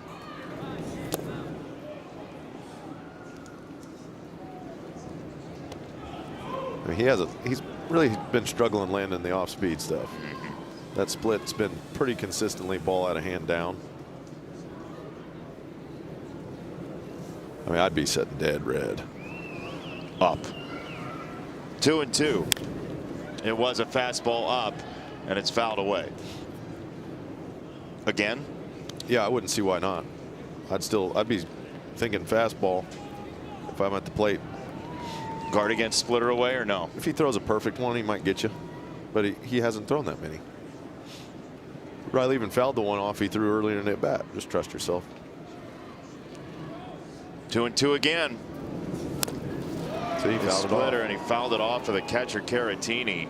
But what that could insinuate too, Jason, he's a little behind the heat. He's out front of the split, right? Rocking chair. So it's a little tough when your timing's just kind of in between the two. What's crazy about that too is you can tell yourself, I'm going to start earlier, and then you're later, and you're like, how did that work? How did I start earlier and I find myself feeling later? And it just clicks at different times for different guys throughout a season. And sometimes it's just that one pitch. They throw it enough, and finally you get some barrel to it. You hit it hard. You're like, oh, that was the swing. But after Caratini just wore one back there, he's probably thinking, I'm just going to throw fastballs. Yeah, high fastball. This is way too cold to be taking one off the shin bone, inner calf. 2-2. Straight up the middle, but right at the shortstop lead. 5-3 it remains. A little more creative this time, you guys. I want to make everybody think about what I might be doing here in Minneapolis over the next 4 games. So if you take a look, find my new favorite cardigan. It's cold, it's chilly, there's a few ways that we could go with that one. And then we are also going to see which Tiger earned their stripes. I'll let you think about that one too. And the very last one, everybody loves Lucy. Any ideas, boys? I feel like that's a ground ball to second. Glaber is not able to make the play, and a leadoff single for Caratini. I feel like this is going to be a little food heavy, if I'm guessing properly. Yeah, a little bit, maybe. Yes. And this is hot chocolate, by the way, everybody. Are we sure about that? We're sure. Like, what else would it be? Why do you have to Just clarify? making sure no one's assuming anything. It's just hot chocolate. I mean, I know 2 of the 3. You think you know 2 of the 3. Oh, I definitely do. You're going to be a part of one of them, that's why. The middle one, Tiger earned their stripes. Are you the going to one the I zoo? Yeah. No. I thought it was her coat. Her yell at me. opening Way day. too cold to go to the zoo. That She's is talking about her not opening it. day coat. Her opening day coat is You think so? the Tiger that earned her stripes. She must have earned her stripes. Well, Daniela was the Tiger of the day on Friday. Was I? No. Oh, I was going to say I missed that. You have to play for the team. She's like, I qualify, right? Was I? Tiger Queen of the day. So good. When are we going to find out what you're doing on the road trip? Never, I guess. I was really going to make you guys guess there, but no, you'll get a couple of the answers tomorrow. Really? Yes. Oh, you got a big day tomorrow, Bruce. Very busy day tomorrow. All right. Very busy. We like it. How's the hot chocolate? It's delicious. How are Very the warm. other ingredients? 2-1 is there for a strike. 2-2. I now can't tell if her mic cut out or if she's mad at us. Probably a little bit of both. I think so. Honestly, sometimes I'm happy when it cuts out because then it does feel like I'm mad at you. No, I'm not, though. The hot chocolate's great. And it's just chocolate and milk or water, whatever. Fantastic. That ball is clobbered down the right field side and arching foul. If you didn't see our Friday telecast on opening day at Comerica Park, we do have the randomizer, and we have selected Daniela as Tiger of the Day. Where did you get that? It's top secret. No, it's I ordered it online. I saw it 6 months ago. I was shopping and it came. Needed it. Do you have one of those in your closet, Jason? Me? It's top secret. Strike 3. One away. Wallner No punches challenges. out. No challenges. It was there. I liked it. Nice job by Jake Rogers. You know, after a guy hits one 500 feet foul, it's good to go out away off the plate. Brings him up. That'll be it for Casey. And Drew Anderson was loosening in the Tigers bullpen. He will enter with Caratini at first. This is the type of coat that would be very, very nice tonight at 25 degrees. Time to go to the bullpen for a wall side windows pitching change. Drew Anderson is on for the Tigers here in the 5th. Yeah, hopefully this is an outing he can settle in for the Tigers. First time coming back to the big leagues after some time in Korea. He's got a pretty common arsenal. Four-seam, changeup, curveball, slider. But location for Drew Anderson is important. Get ahead. Mix his pitches up. Hit his spots. Slider opens this sequence to Royce Lewis, who's been on base twice. So Casey Mize goes 4 1/3 tonight. 7 hits for Minnesota. 3 walks, 4 strikeouts. The runs still to be determined. Oh, that's a buckling changeup, and he didn't go evidently. Do what? Say you said he didn't go? I said he didn't go. All right. You believe it? You sound skeptical.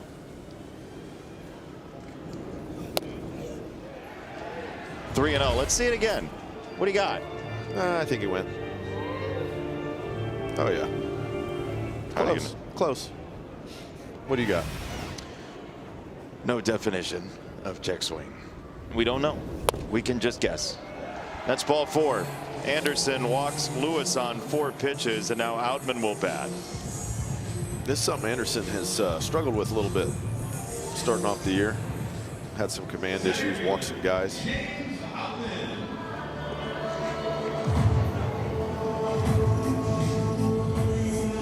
Tigers bullpen walks and hits per inning is right around 1.4 for the year, which is bottom half of the league.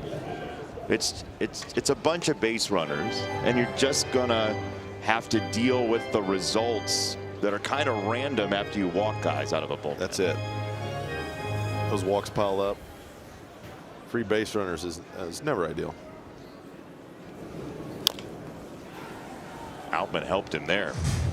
Yeah, and that's a matter of just continuing to work, and you know the Tigers pitching staff is consistently preaching get ahead, get in the strike zone, compete in the strike zone.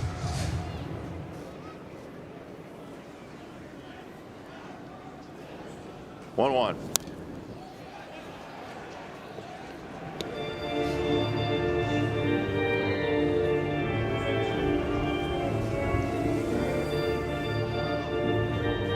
One base runner is property of Casey Mize. One is on the tab of Anderson. 1-2. Outman takes a ball low. His swing is geared for fly balls. A ground ball is not terribly likely, but he has struck out twice.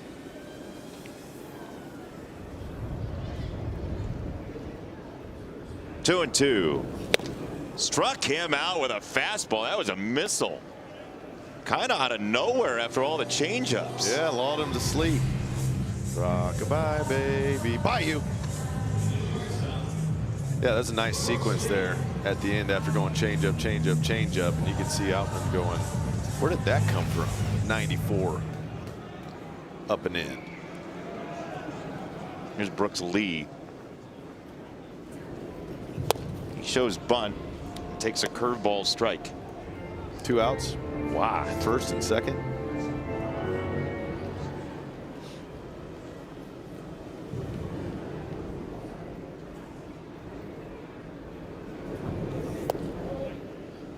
What do you think the purpose is there? Well, he's trying to get a hit.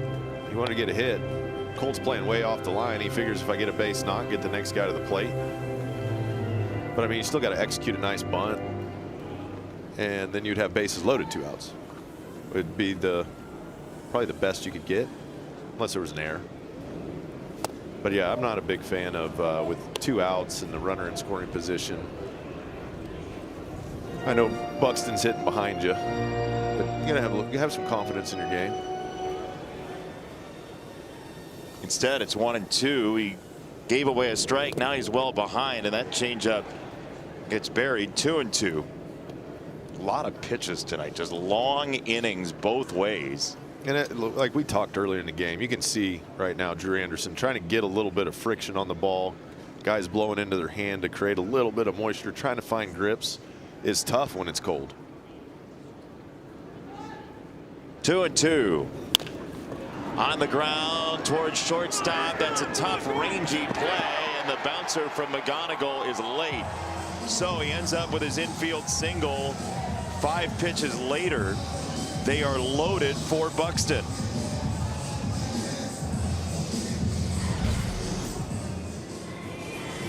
Doing the fastball on the outside edge. McGonigal goes the backhand, but there's just no shot. Lee runs too fast for any chance if you got to go that far into the hole. Now the guy who's tied for the most home runs in this ballpark's history, Byron Buxton, has 84 of them here at Target Field, tied with Max Kepler. And he swings at the first pitch and pops it up. Rogers makes the catch. And that is that in the 5th inning. Twins leave him loaded. Casey Mize is happy. Tigers baseball on Detroit Sportsnet is brought to you by your Metro Detroit Buick GMC dealers and by Figer Law. All we do is win.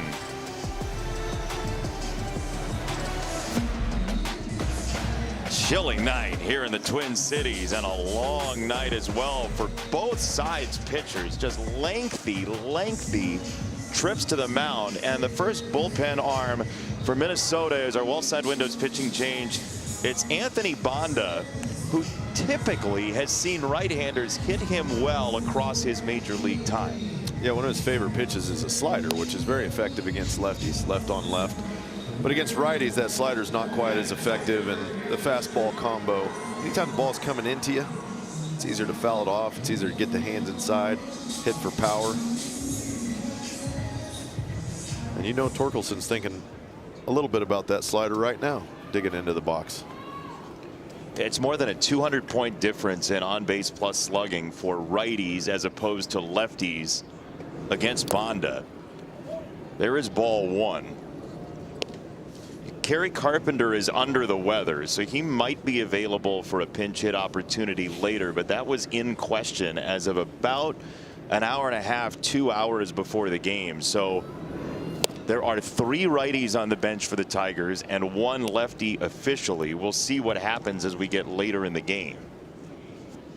There's been a kind of a flu bug, a virus going through the Tigers clubhouse.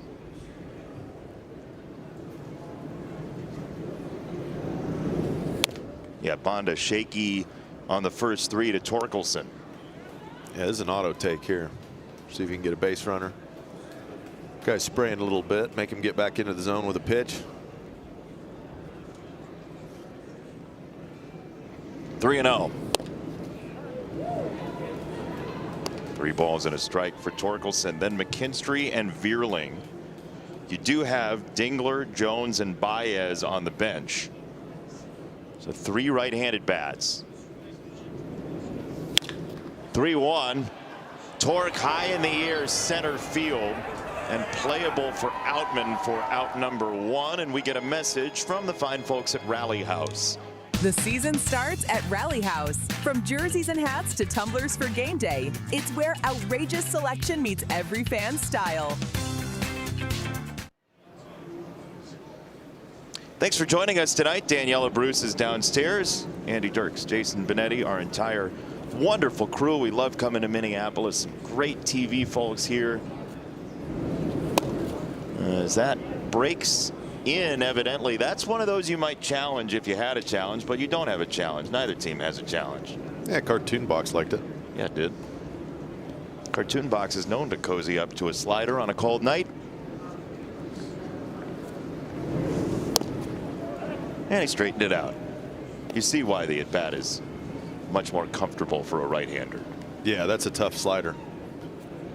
Starts behind you, works its way back over the zone. You really got to keep that front side in against the guy that throws this type of slider. Dragged to first. Josh Bell for out number 2. Boy, that comeback on Torkelson is huge for Bonda to set up this inning. It is. And Torque hit that ball pretty good to center field, but you hit it to the deepest part of the ballpark. It gets lengthy out there. Now the Tigers got to try to make a little 2-out magic here.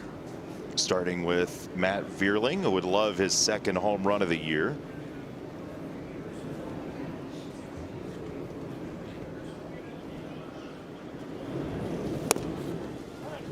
Looks like he found his command. Seems like it. Yep. Missed the first 3 pitches of his outing, and now he's settled in. Found his slider.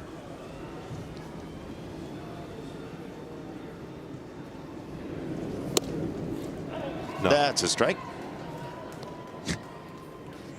What'd you say? No? No. Like I'm not swinging at it, or it's not a strike? No. Okay. I think Andy's batteries are dead. You ever have one of those toys, right, for the kids that has the pull string and that has 5 phrases? Yeah. But then it kind of peters out at the end of its toy life? Yeah. And it only says one thing? One of the things. No. No.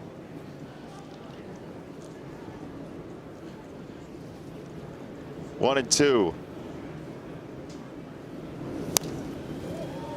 Was that a fair ball?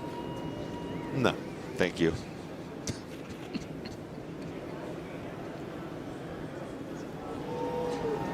To count 2 and 2? No.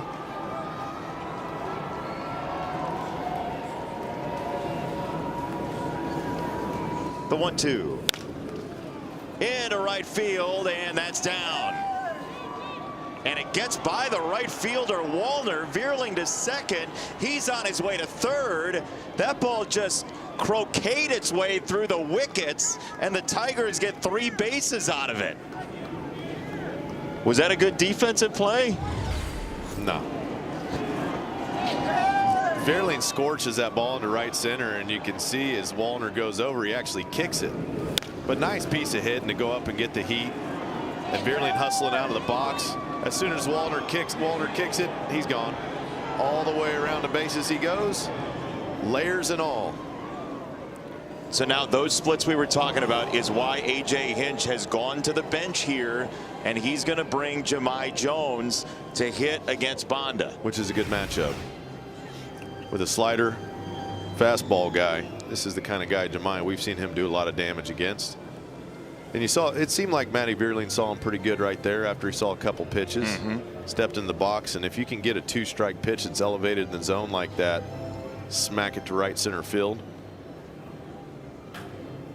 And this is that cat and mouse game. And you talked about, you know, early in the game, he risked leaving Joe Ryan in against the 2 lefties, Colt Keith and Riley Green, trying to pay it off for this moment.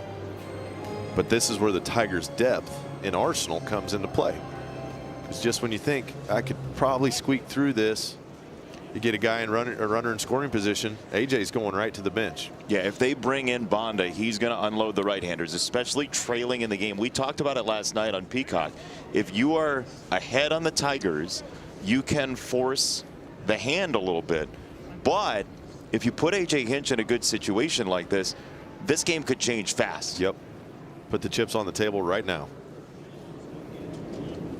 Jahmai Jones watches a first pitch slider for a strike. That's one of those shapes you got to see once.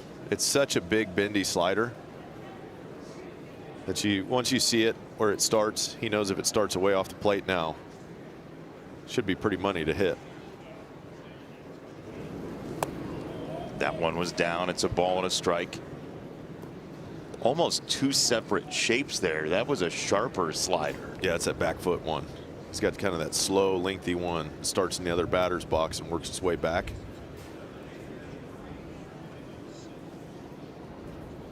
One. Fouled away. Aggressive hack. See, that was that same pitch. After he saw the shape once, he was ready for it. And again, Jahmai Jones is told before the game the types of pitchers, the couple pitchers that he would come in the game for. So he is ready for Bonda here. It's a matter of execution. Veerling at third, 2 out.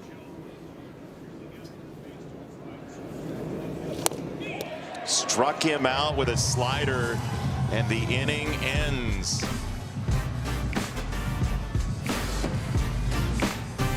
Tough beat for the Tigers to close the 6th.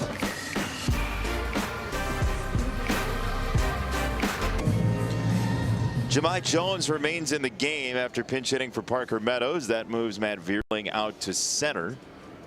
And the Tigers have a 3-man bench now. Trevor Larnach takes a first pitch changeup. 5-3, Twins with the lead on a Keyshaw 2-run homer in the 4th. He is next. Josh Bell to follow in the home 6th for Minnesota. Got a right-hander up in that bullpen for the Twins. That is Eric Orzi getting loose.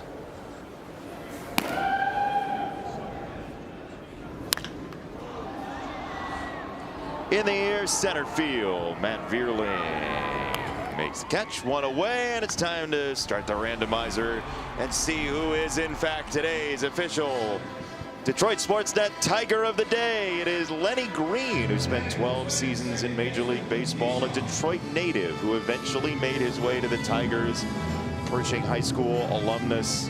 And he was a member of the first ever Minnesota Twins team. A 24-game hit streak very early in his Twins tenure and the organization's tenure. Today, actually, funny enough that he's the Tiger of the Day. Today, in 1982, was the opening of the Hubert H. Humphrey Metrodome. That baseball palace as it is. Yeah. 82 Metrodome. When did they build this one? This is the only one I played in. First year was 2010. 2010. Yeah, you just missed Metrodome. the soft turf at the Metrodome. The cozy, plush, beanbag chair turf at the Hubert H. Humphrey Metrodome. It was a loud atmosphere. All the guys that played there, they said, I think it was, you know, when they did game 163. Yeah. Talked to Hinge about it. What do you say? It was insane. Very loud place. You know those domes, because it was a smaller facility. It was a great big thing. Big dome, you know. It kept the sound in right on top and then of you. that soft, plushful turf. Plushful. 1 and 2. It's finally years on the changeup here. But they had the baggie in the outfield. The outfield wall was basically like a hefty bag. And in right field, you know, they have the flower box here, which is a beautiful piece of landscaping out in right field. They just had a giant stack of seats that they would fold out for Vikings games in right at the Metrodome. It's 2 and 2 on Keyshaw.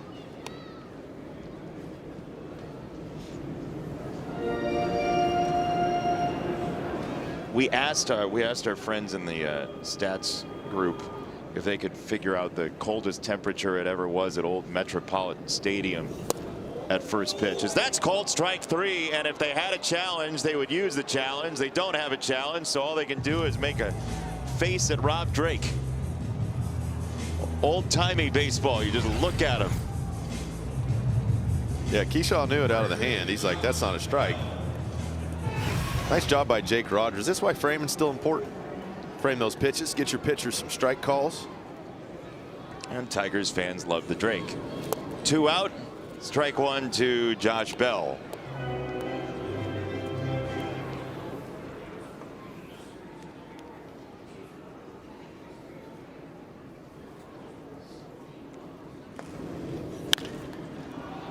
Towering pop-up. Left field side, and Jahmai Jones makes the catch to retire the side. We'll go to the 7th, 5-3.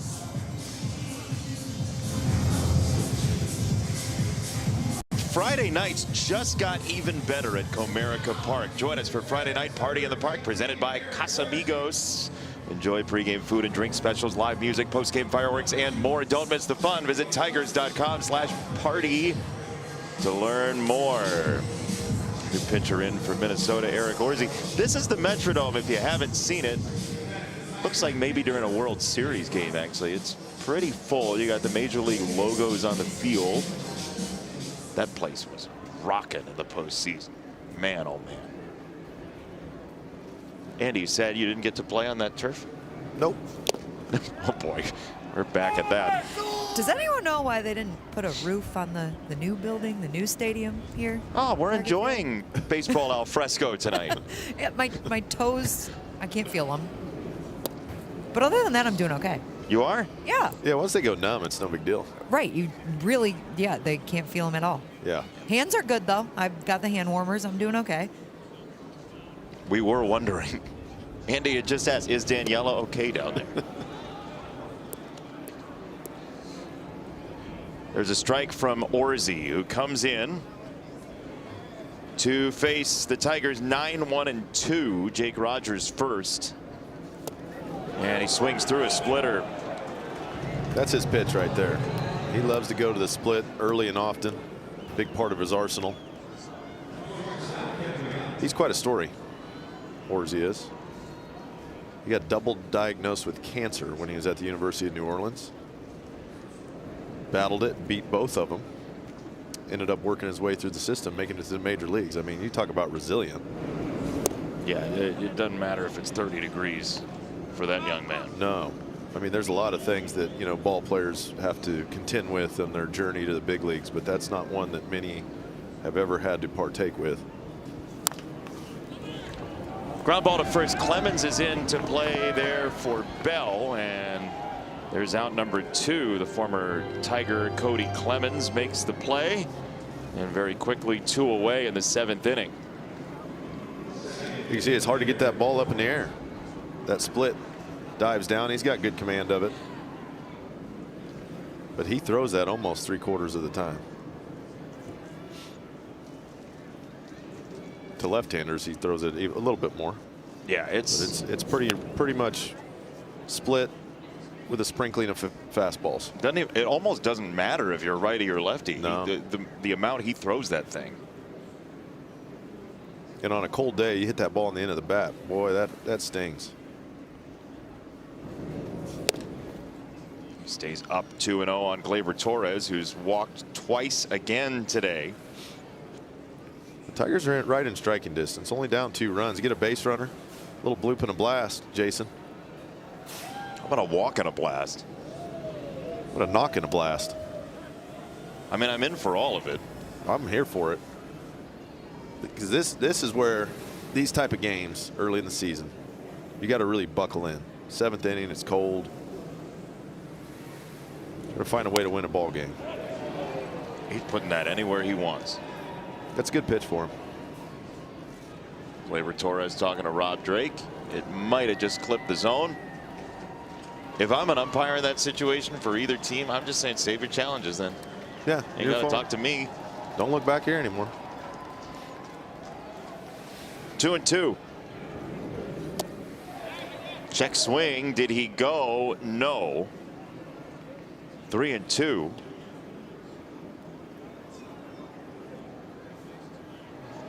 So Gleyber Torres, the most pitches out of the strike zone called a strike on anybody last year in Major League Baseball. He was the guy. So if anybody has a concept of what a challenge is for and what the strike zone is, it is him. 3-2 is low. It's his third walk. Force field engaged. I mean, this guy right here, Gleyber, you can see him work at bats. He will not fish. So they've had the left-hander Funderburk up. They're going to go get him. Yeah. Colt Keith is coming, and Funderburk is getting loose. So he threw 3 pitches Sunday, and he's gone 3 of the last 4 games. So Funderburk's coming in. Derek Shelton makes the change. Left on left, unless AJ pulls the trigger next. Cast is presented by authority of the Detroit Tigers and may not be reproduced or retransmitted in any form. And the accounts and descriptions of this game may not be disseminated without the express written consent of the Detroit Tigers.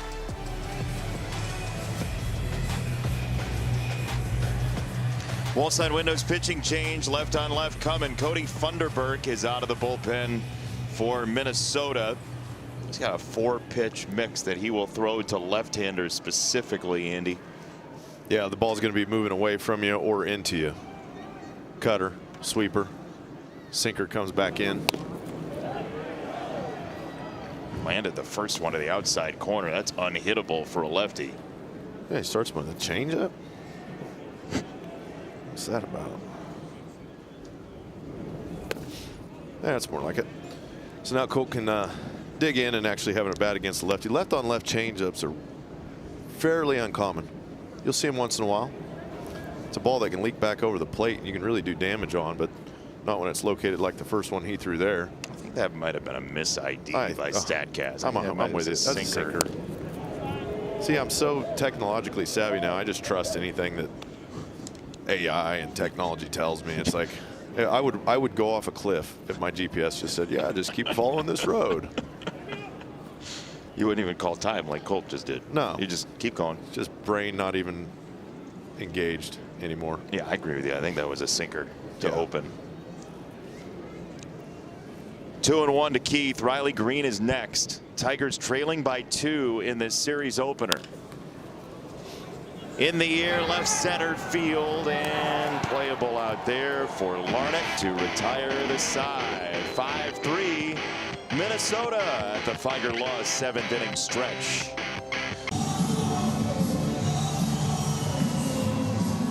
Giveaways at Comerica Park are back. The next giveaway of the season is Saturday, April 11th, when your Tigers take on the Miami Marlins. Be one of the first fans through the gates and receive a Tigers hockey jersey presented by Miller Lite. It's a giveaway you won't want to miss. First pitch at 1:10. Visit tigers.com/giveaways for more info. What would you pay her for that blanket right now? $22.50. Where's the decimal? After the 22. Okay. So it's not really like a high interest item for you. No. I'm doing fine. You know, you can stand up, you can move around a little bit. That's a good method. Keep the hands in your pockets. We have seen command be an issue for pitchers who, you know, Joe Ryan doesn't walk a whole lot of people. That's check swing. He went around. That's strike 2 on Caratini. In fact, we're still down an umpire. No official word on what happened with Ramon DeJesus tonight. So it's been a 3-umpire game. There's not been a whole slew of questionable calls on the bases that they've had to rotate for as Keith makes the catch. There's one away in the 7th, and here's a message from Tiger Law. If you've been injured in a trucking accident, make Tiger Law your first call. Tiger Law. All we do is win. All we do is win. One gone, 7th inning at Target Field. It is 5-3 Minnesota on a Luke Keeschall 2-run homer in the 4th. Matt Wallner takes a ball. Game 2 tomorrow, 6:40 first pitch once again. Taj Bradley has had a stunning start to the year, and he'll face off with Tarek Skubal in a tremendous pitching matchup as Wallner punches this to left. Jones gets to the backhand quickly, but it is a stand-up double on the cruise into second for Wallner. He's a pull side monster, but he goes the opposite way that time. Yeah, really a good looking piece of hitting from Wallner. This changeup's up in the zone. This is what allows the contact on the barrel. Just goes with the pitch the other way. Changeups are designed to be down in the zone, Jason. And as soon as you get them elevated a little bit, it's a lot easier to get the barrel to the baseball. You don't run out of length of the bat. It's location, execution. That's what we talk about quite a bit. And it is tough. It's harder to execute and be precise as a pitcher when your hand's cold. You lose dexterity. It's like if your hands are freezing, you try to unbutton your shirt, it's a lot harder. Fine motor skills, you start losing them. So let me ask you, is that a by experience sort of thing, Andy? Yeah. Maybe I've seen it, maybe I've done it. Maybe both. Maybe both. In recent days. 1-1 to Lewis. Oh, that's a cross-up maybe for Rogers, and it goes to the backstop. Wallner to third. Yeah, that was very awkward. You almost heard Jake grunt as he tried to go get the ball. I heard, whoa, sounded like he said.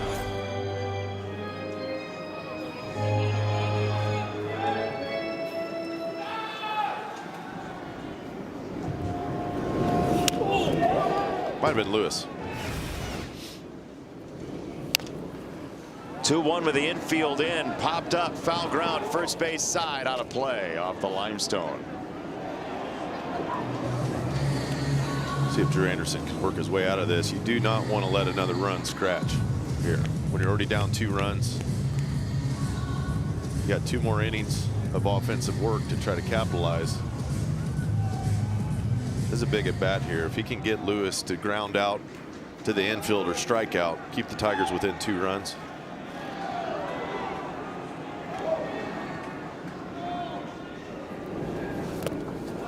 Nice curveball, strike 3. They'll have to throw to first and hold Wallner at third. 2 gone here in the 7th. Gets the righty with the curveball down. Nice job by Drew Anderson, staying composed. He's got swing and miss stuff, Jason, when he locates, makes his pitches. I think that's one of the things that attracted the Tigers to him. They knew that he can get a little bit of that swing and miss. He can go multiple innings as need be, as we're seeing tonight. Gobble up a lot of innings. Going to get a strikeout of Outman, who looks at a curveball for a strike. He's punched out 3 times, all swinging. All on 2-2 or later.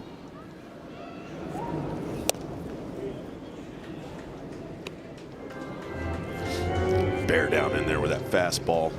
That's the old show me fastball. I'll come in the kitchen and then probably go away with something soft. 1-1 coming. No, another breaking ball. A dazzler. It's a good curveball. I mean, he throws 94. You got to respect the 94, and then he breaks this 70-something mile-an-hour curveball out. I like how sharp it is. Anytime you see guys swing over it like that, it kind of gets about halfway to home plate, and all of a sudden it dives down. 1-2. Wallner started coming down the line, and that curveball ends that at bat quickly. 3 of them for 3 strikes. Drew Anderson busting out the spinning baseball.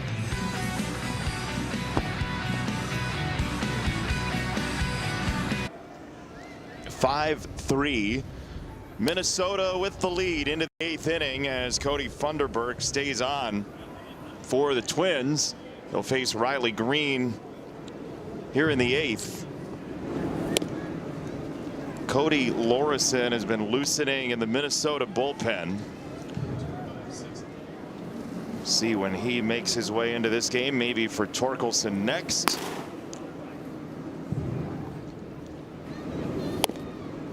That's a strike. 2-1 for Riley Green.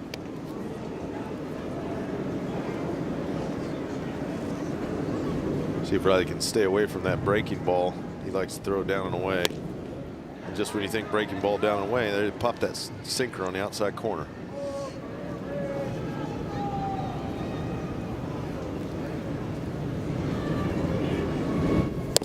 He tried to probe that outside corner again and miss. 3-2. Yeah, you just got to square it up. Look to hit the ball to left field. If he throws a sinker out there, you can go with it the other way. And if he hangs that breaker, Riley can hit it to right center. Oh, he missed badly. Ball 4, leadoff man aboard, and we'll see if the move to Lorison comes now. He's thinking about it. It looks like he's going to stay with Funderburg. Interesting. Intriguing.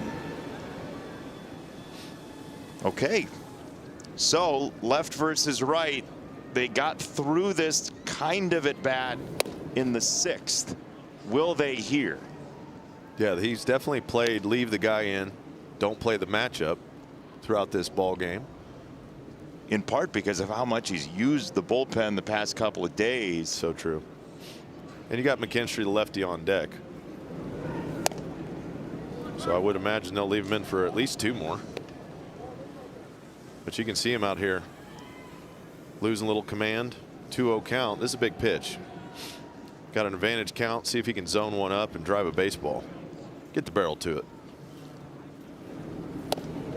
Inside, ball 3. Now, green light. This is a green light go. Good matchup, left on left. You saw this stuff. Get the head out. See if you can hit something up in them left field seats. You have the lefty McKinstry next. You have Torkelson, the righty, here. 3-0. That's high. It's ball 4. Not even close. Back-to-back walks. 2 on, nobody out. And McKinstry, the batter. Yeah, and this is where conventional wisdom says something like, well, he just walked him on 4 straight. You've got to take one. No, no, no. No, you don't. Not against Funderburg. He's a professional pitcher. Now you're getting a lefty up. See if Z-Mac's ready to hit right out the gate here. Well, he was in his second at bat tonight. 4th inning, first pitch, base hit. This is a slider that misses ball 1. Funderburg's body language isn't real great right now, Jason. You can see him. He's out there laboring. He's a little frustrated with himself.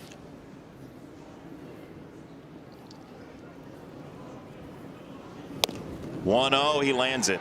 That's a strike. That's that sinker again, it looked like. 1-1.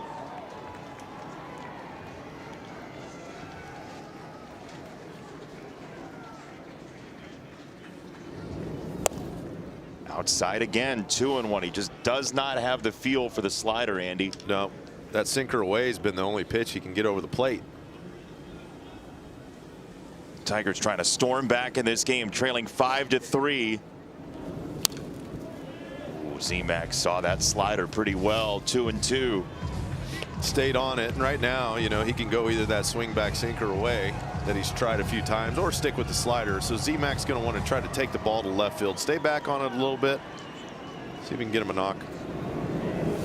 Oh, it's over his head, kicking back off the limestone, and now there's a pickle over at first base. Torkelson is hung up. He is out. That is just a disaster. That's about as unfortunate of a kick off of the limestone as you're going to get. Ball goes over McKinstry's head and kicks back to Carantini perfectly. You see Riley at second get a secondary. He goes to break, and by the time he's there, I mean, that came back and hit him like a perfect feed right in the chest.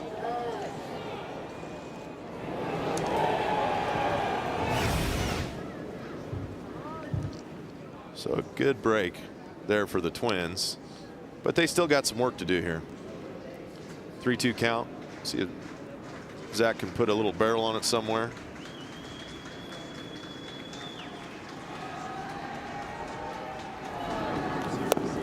It's ball 4. That was 3 straight walks.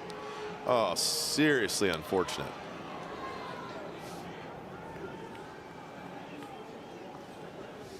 Now the move. I mean, that's part of the limestone back there. And so Lorison will come in. Matt Vierling will face him. 2 on, 1 out. Still a chance for the Tigers. Tigers baseball on Detroit Sportsnet is brought to you by Comerica Bank, trusted banking for 175 years. And by your local Toyota dealer. For all Toyota offers, visit toyota.com. 2 on, 1 out. Our Wallside Windows pitching change. Cody Lorison comes in. To be clear, he didn't go to Lorison against Torkelson because there was one of those split situations. He hadn't faced the 3 batters. If he finished the half inning in the 7th. So just to be clear, it was a 3rd batter, Torkelson. McKinstry was his 4th batter. And so Lorison will face Matt Vierling here. 2 on, 1 out, 8th inning. He's got to be ready for that 4-seam. Lorison throws a lot of 4-seams. He likes them up in the zone.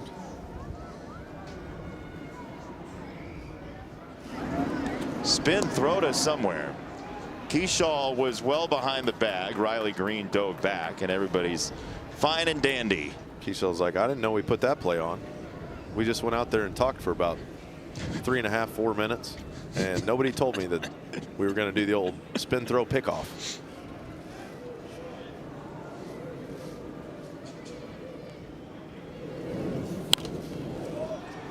Boy, that is an upshoot fastball if you've ever seen one. Kind of like Joe Ryan. You know, it's that same little 3/4 arm slot, then let it ride up, and you can see why that ball's hard to get on top of. Lorison, who found out he made the team in the 7th inning of the spring training finale. Oh, that's a strike, and that is an ugly look for a right-hander. It is. He's got a little cutter that goes with it, Jason, but the cutter's 86. Then you got that heater.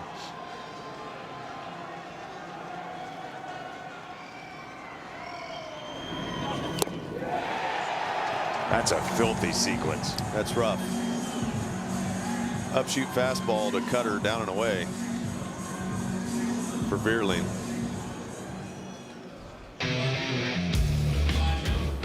But you can see how much that ball moves. I mean, it starts like middle of the zone, down and away, almost looking to it, and then it's up and in. And just when you think you're getting on it, you're expecting that same shape. The ball just stays away from you. 2 out, Jones. Jemai came in as a pinch hitter to face the left-hander Bonda in the 6th with a runner at 3rd, 2 out. He's got a huge chance here. 2 on, 2 out, 8th inning.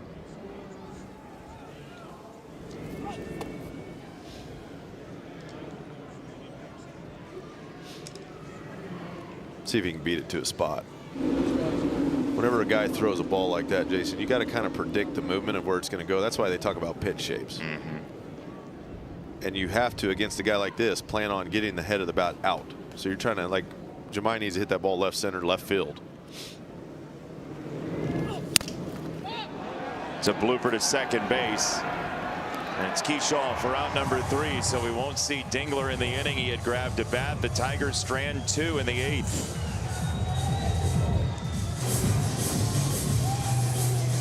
Flex plans are now available for the 2026 season. Pick the games that best fit your schedule. The more games you pick, the more incentives you unlock. Build your perfect season today at tigers.com/flex.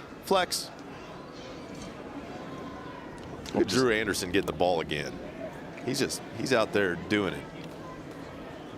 Tigers needed some length out of the bullpen, and he has gone 2 2/3. He struck out 4. But I know you never want to, you're not conceding a loss at any point in the season. But anytime you can get a guy that come in and gobble up some innings, try to keep your bullpen intact as much as possible for future games. That's big. If he can complete this little journey. There's Brad Herter getting loose in the Tigers bullpen to maybe help with the journey. Although that 2-0 looked like it might have been a strike. That is there. Evidently the strike zone box said it was not a strike, so looks can be deceiving, especially when you don't have the strike zone on the screen. Just saying. 3-1 is a ground ball to first. Torque Anderson on target. 1 away as we take a look at the upcoming schedule, brought to you by Bet365. Tigers go back home to take on the Marlins. And then the Kansas City Royals for 6, 4 in Boston, including Patriots Day. 11 a.m. start. Then those Milwaukee Brewers, the first place Brew Crew, who beat the Red Sox to go to 8-2 today. Kansas City 4-2 over Cleveland to get to 5-5. Guardians are 6-5, leaders of the American League Central to this point. Anderson to Buxton. Any overreactions that you'd like to share from the first week and a half of the season? You're talking about who's leading divisions, and we talk about batting averages of people. It's like they've played 11 games. Give me about a quarter way through the season, then we can start talking those things. So I should call you around late April, early May? Mid-May. Mid-May? Mid-May. But, you know, you got to keep tabs on something at some point. Yeah, Dodgers throttled Toronto tonight 14-2. That was Max Scherzer on the hill, and the Dodgers pounded out 17 hits in their return to Rogers Center after the World Series Game 7. That's ball 4, and we'll see if it's Herter coming in. And it is. Brad Herter on the way into the ball game. That's the 5th walk for Minnesota. 7 for Tigers hitters, 12 combined in the game. Brad Herter to face Trevor Larnach's spot when we come back to lovely Minneapolis. Brad Herter has got a 2.25 so far this season in a grand total of 3 games and 4 innings, and he will not face the left-hander Trevor Larnach. It'll be the right-hander Austin Martin, who came over as part of the Jose Barrios deal back in 2021 with Simeon Woods Richardson. Martin will face Herter, and then Kershaw will follow. Tigers in the 9th, hoping to still have it be a 5-3 score as Drew Anderson leaves after 3 innings. It'll be 9-1-2 for the Tigers. Maybe Dingler, we'll see. He was getting ready to hit for Rogers had the 8th continued. Yeah, Herter's got the assignment right here. Get that sinker over the plate. See if you can get Martin to hit the ball on the ground. Little double play action.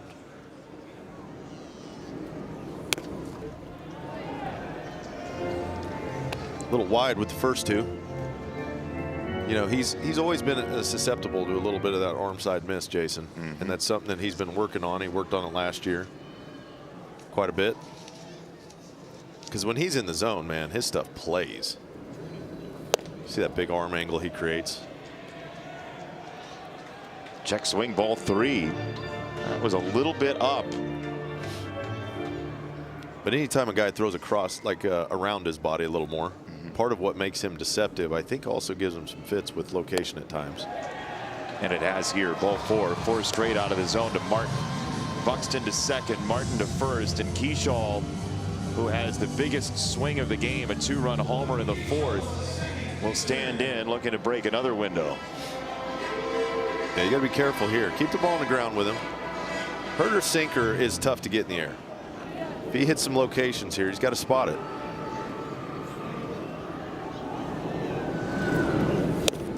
Right now he's just trying to throw a strike.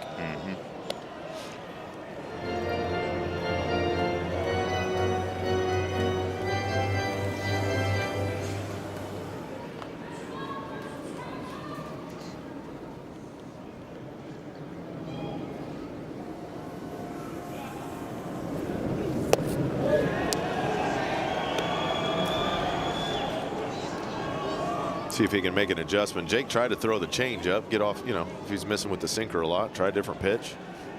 You know, Kershaw's probably revved up, wanting to hit a ball to left field. Federer's going to come out, have a few words. Yeah, 6 pitches all out of the zone so far for Brandt tonight. And you're just trying to keep it right here to give 9-1-2 a chance in the top of the 9th in this series opener with Tarek Skubal on the hill. Tomorrow, Framber Valdez on Wednesday, and then Jack Flaherty to go in the day game on Thursday.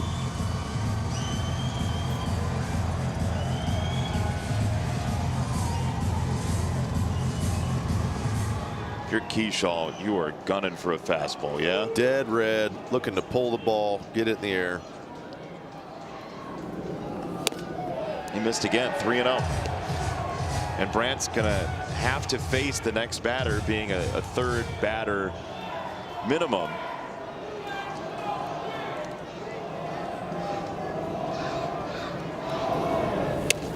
That is 12 straight out of the zone for Tigers pitchers. 8 for Herter, 4 for Anderson. The bases are loaded in the 8th. Yeah, that arm side miss. Opening up a little bit early. And now Cody Clemens, who played 56 games with the Tigers in 22. His debut was against Minnesota in a Tigers jersey at Comerica Park, and he sees us strike. Boy, sometimes just a lefty getting into the box changes it, right? Doesn't it? Yep.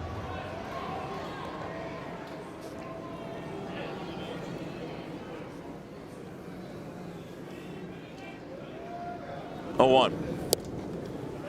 That's a strike. No challenges left for either team. Strikeout would be nice. They're going to gun for it. 0-2. Was there? Man, Come on. Come on. But that's why you keep your challenges. Well, yeah, but just if you don't use them, you lose them.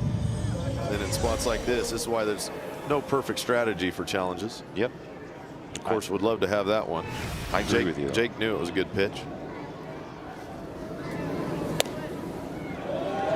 That's ball 2. It's nearby, probably ball 2 if challenged. Again, neither team has challenges remaining.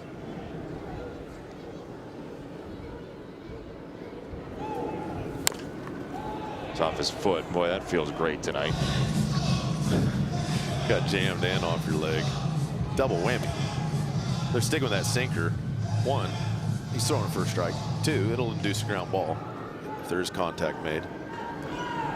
But this is a big pitch. You really don't want to go 3-2 if you've been spraying a little bit.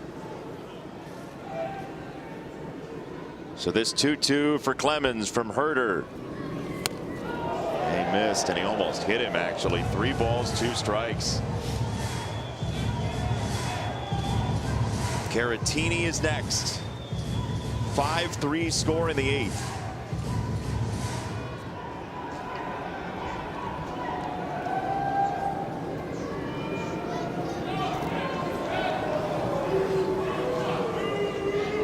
Payoff with the bases loaded from Brant Herter.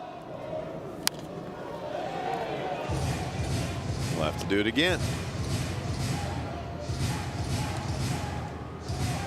I mean, at this point, you're kind of stuck into that pitch. He hasn't even been able to throw a slider or breaking ball yet. 3-2. Here we go again. He locked him up. There's the breaking ball. Beautiful timing. 2 down. Gutsy right there. Gutsy. Goes 3-2. Hasn't thrown a breaking ball yet in the sequence. Was trying to get ahead. May have struck him out earlier in the at-bat, but here the big sweeper from the big lefty Brant Herter finds its mark beautifully to set down Cody Clemens. Now there's 2 outs. Now any out works, Jason. Anywhere on the diamond. Bases loaded. 2 down. Caratini grounds it foul. Again, 9-1-2 coming up for the Tigers in the top of the 9th, trying to storm back in this game. Tigers tied the game in the top of the 4th with a 3-run, 8-batter inning. Zach McKinstry a 2-run single, but back-to-back strikeouts closed that inning and left runners at 2nd and 3rd. Caratini tried to sell it. That's a clear strike. It's 0-2. Herter's starting to find that groove.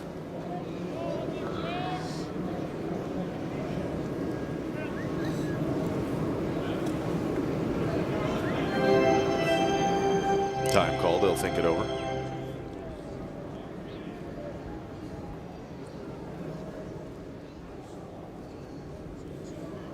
Two strikes on Caratini. And he slices it into center field. Big swing for Caratini. It is 7-3 Minnesota. Just kind of what we've seen tonight, Jason. The Tigers have put themselves in too many bad spots with lots of base runners in a few innings.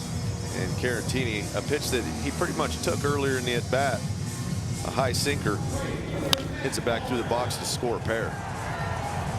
You play with fire, you're going to get burned. There's too many opportunities for the Twins tonight to score runs, free passes, some timely hitting. Yeah, in the first week and a half of this season, the Tigers bullpen has a walk rate that's 13% plus. It's 22nd in baseball. It's very early, but if your plan is to play close, low-scoring games, those extra base runners are going to be magnified. Will they beat you every night? No, but they're going to be magnified if that's the type of game you play. That ship has to get corrected quickly. And that was one of their superpowers last year. Yeah. 1-2 on Wallner. As the game continues to evolve, now that people are stealing more bases, they're being more aggressive on the bases. Every base runner, it's not let's sit around and wait for a 2-run homer against a lot of these teams anymore. Especially teams in the AL Central. That's right. That's strike 3 and the inning's over, but Minnesota gets an enormous swing from Victor Caratini, and it's 7-3 after 8. Austin Martin moves into left for Trevor Larnach as we've hit the top of the 9th inning, and the Tigers will have 9-1-2 coming up. Jake Rogers will bat for himself, then McGonigal and Torres in this top of the 9th.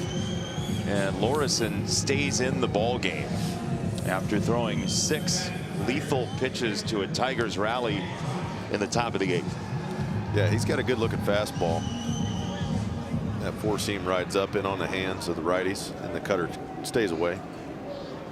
But this would be big for the Twins to try to get their bullpen back in order if he can finish this off.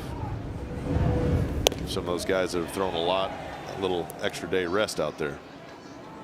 Yeah, we have not seen Cole Sands in this game. He threw 21 pitches yesterday. Again, Taylor Rogers has thrown back-to-back days, the left-hander, but boy, that running fastball keeps finding the pocket on the outer half. That's a tough pitch. It's a little different looking shape.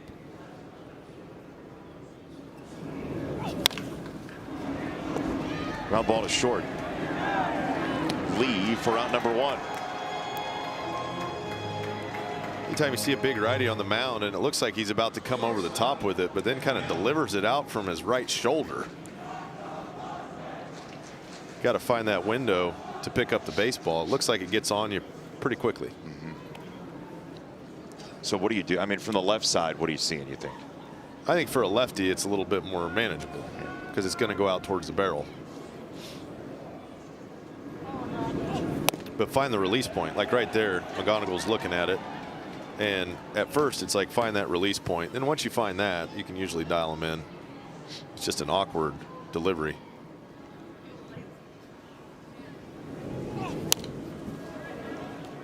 What does it remind you of? I'm like on the verge of who it is with that sort of. Yeah. Kind of like Joe Ryan. I mean, they have that similarity. Yeah, the fastball movement. Fastball movement is.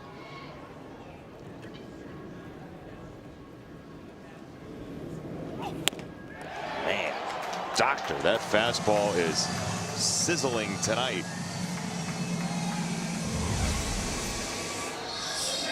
Yeah, you see the radar gun said 93, but look at the movement on that pitch. It continues to ride up.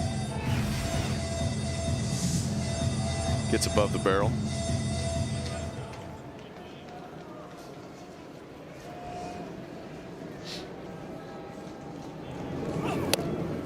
I would feel like, for me, yeah, command could potentially be an issue at some point.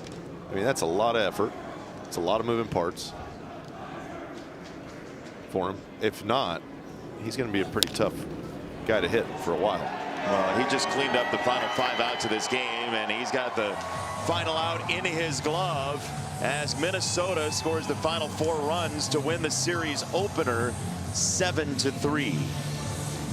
Goes back to clean baseball, Jason.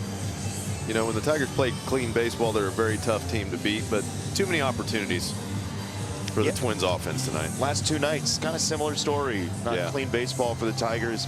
St. Louis put up a big inning because of that Sunday night. And then today, Minnesota wins 7-3. Danielle and Bruce will join Andy Dirks for Cure Auto postgame after this.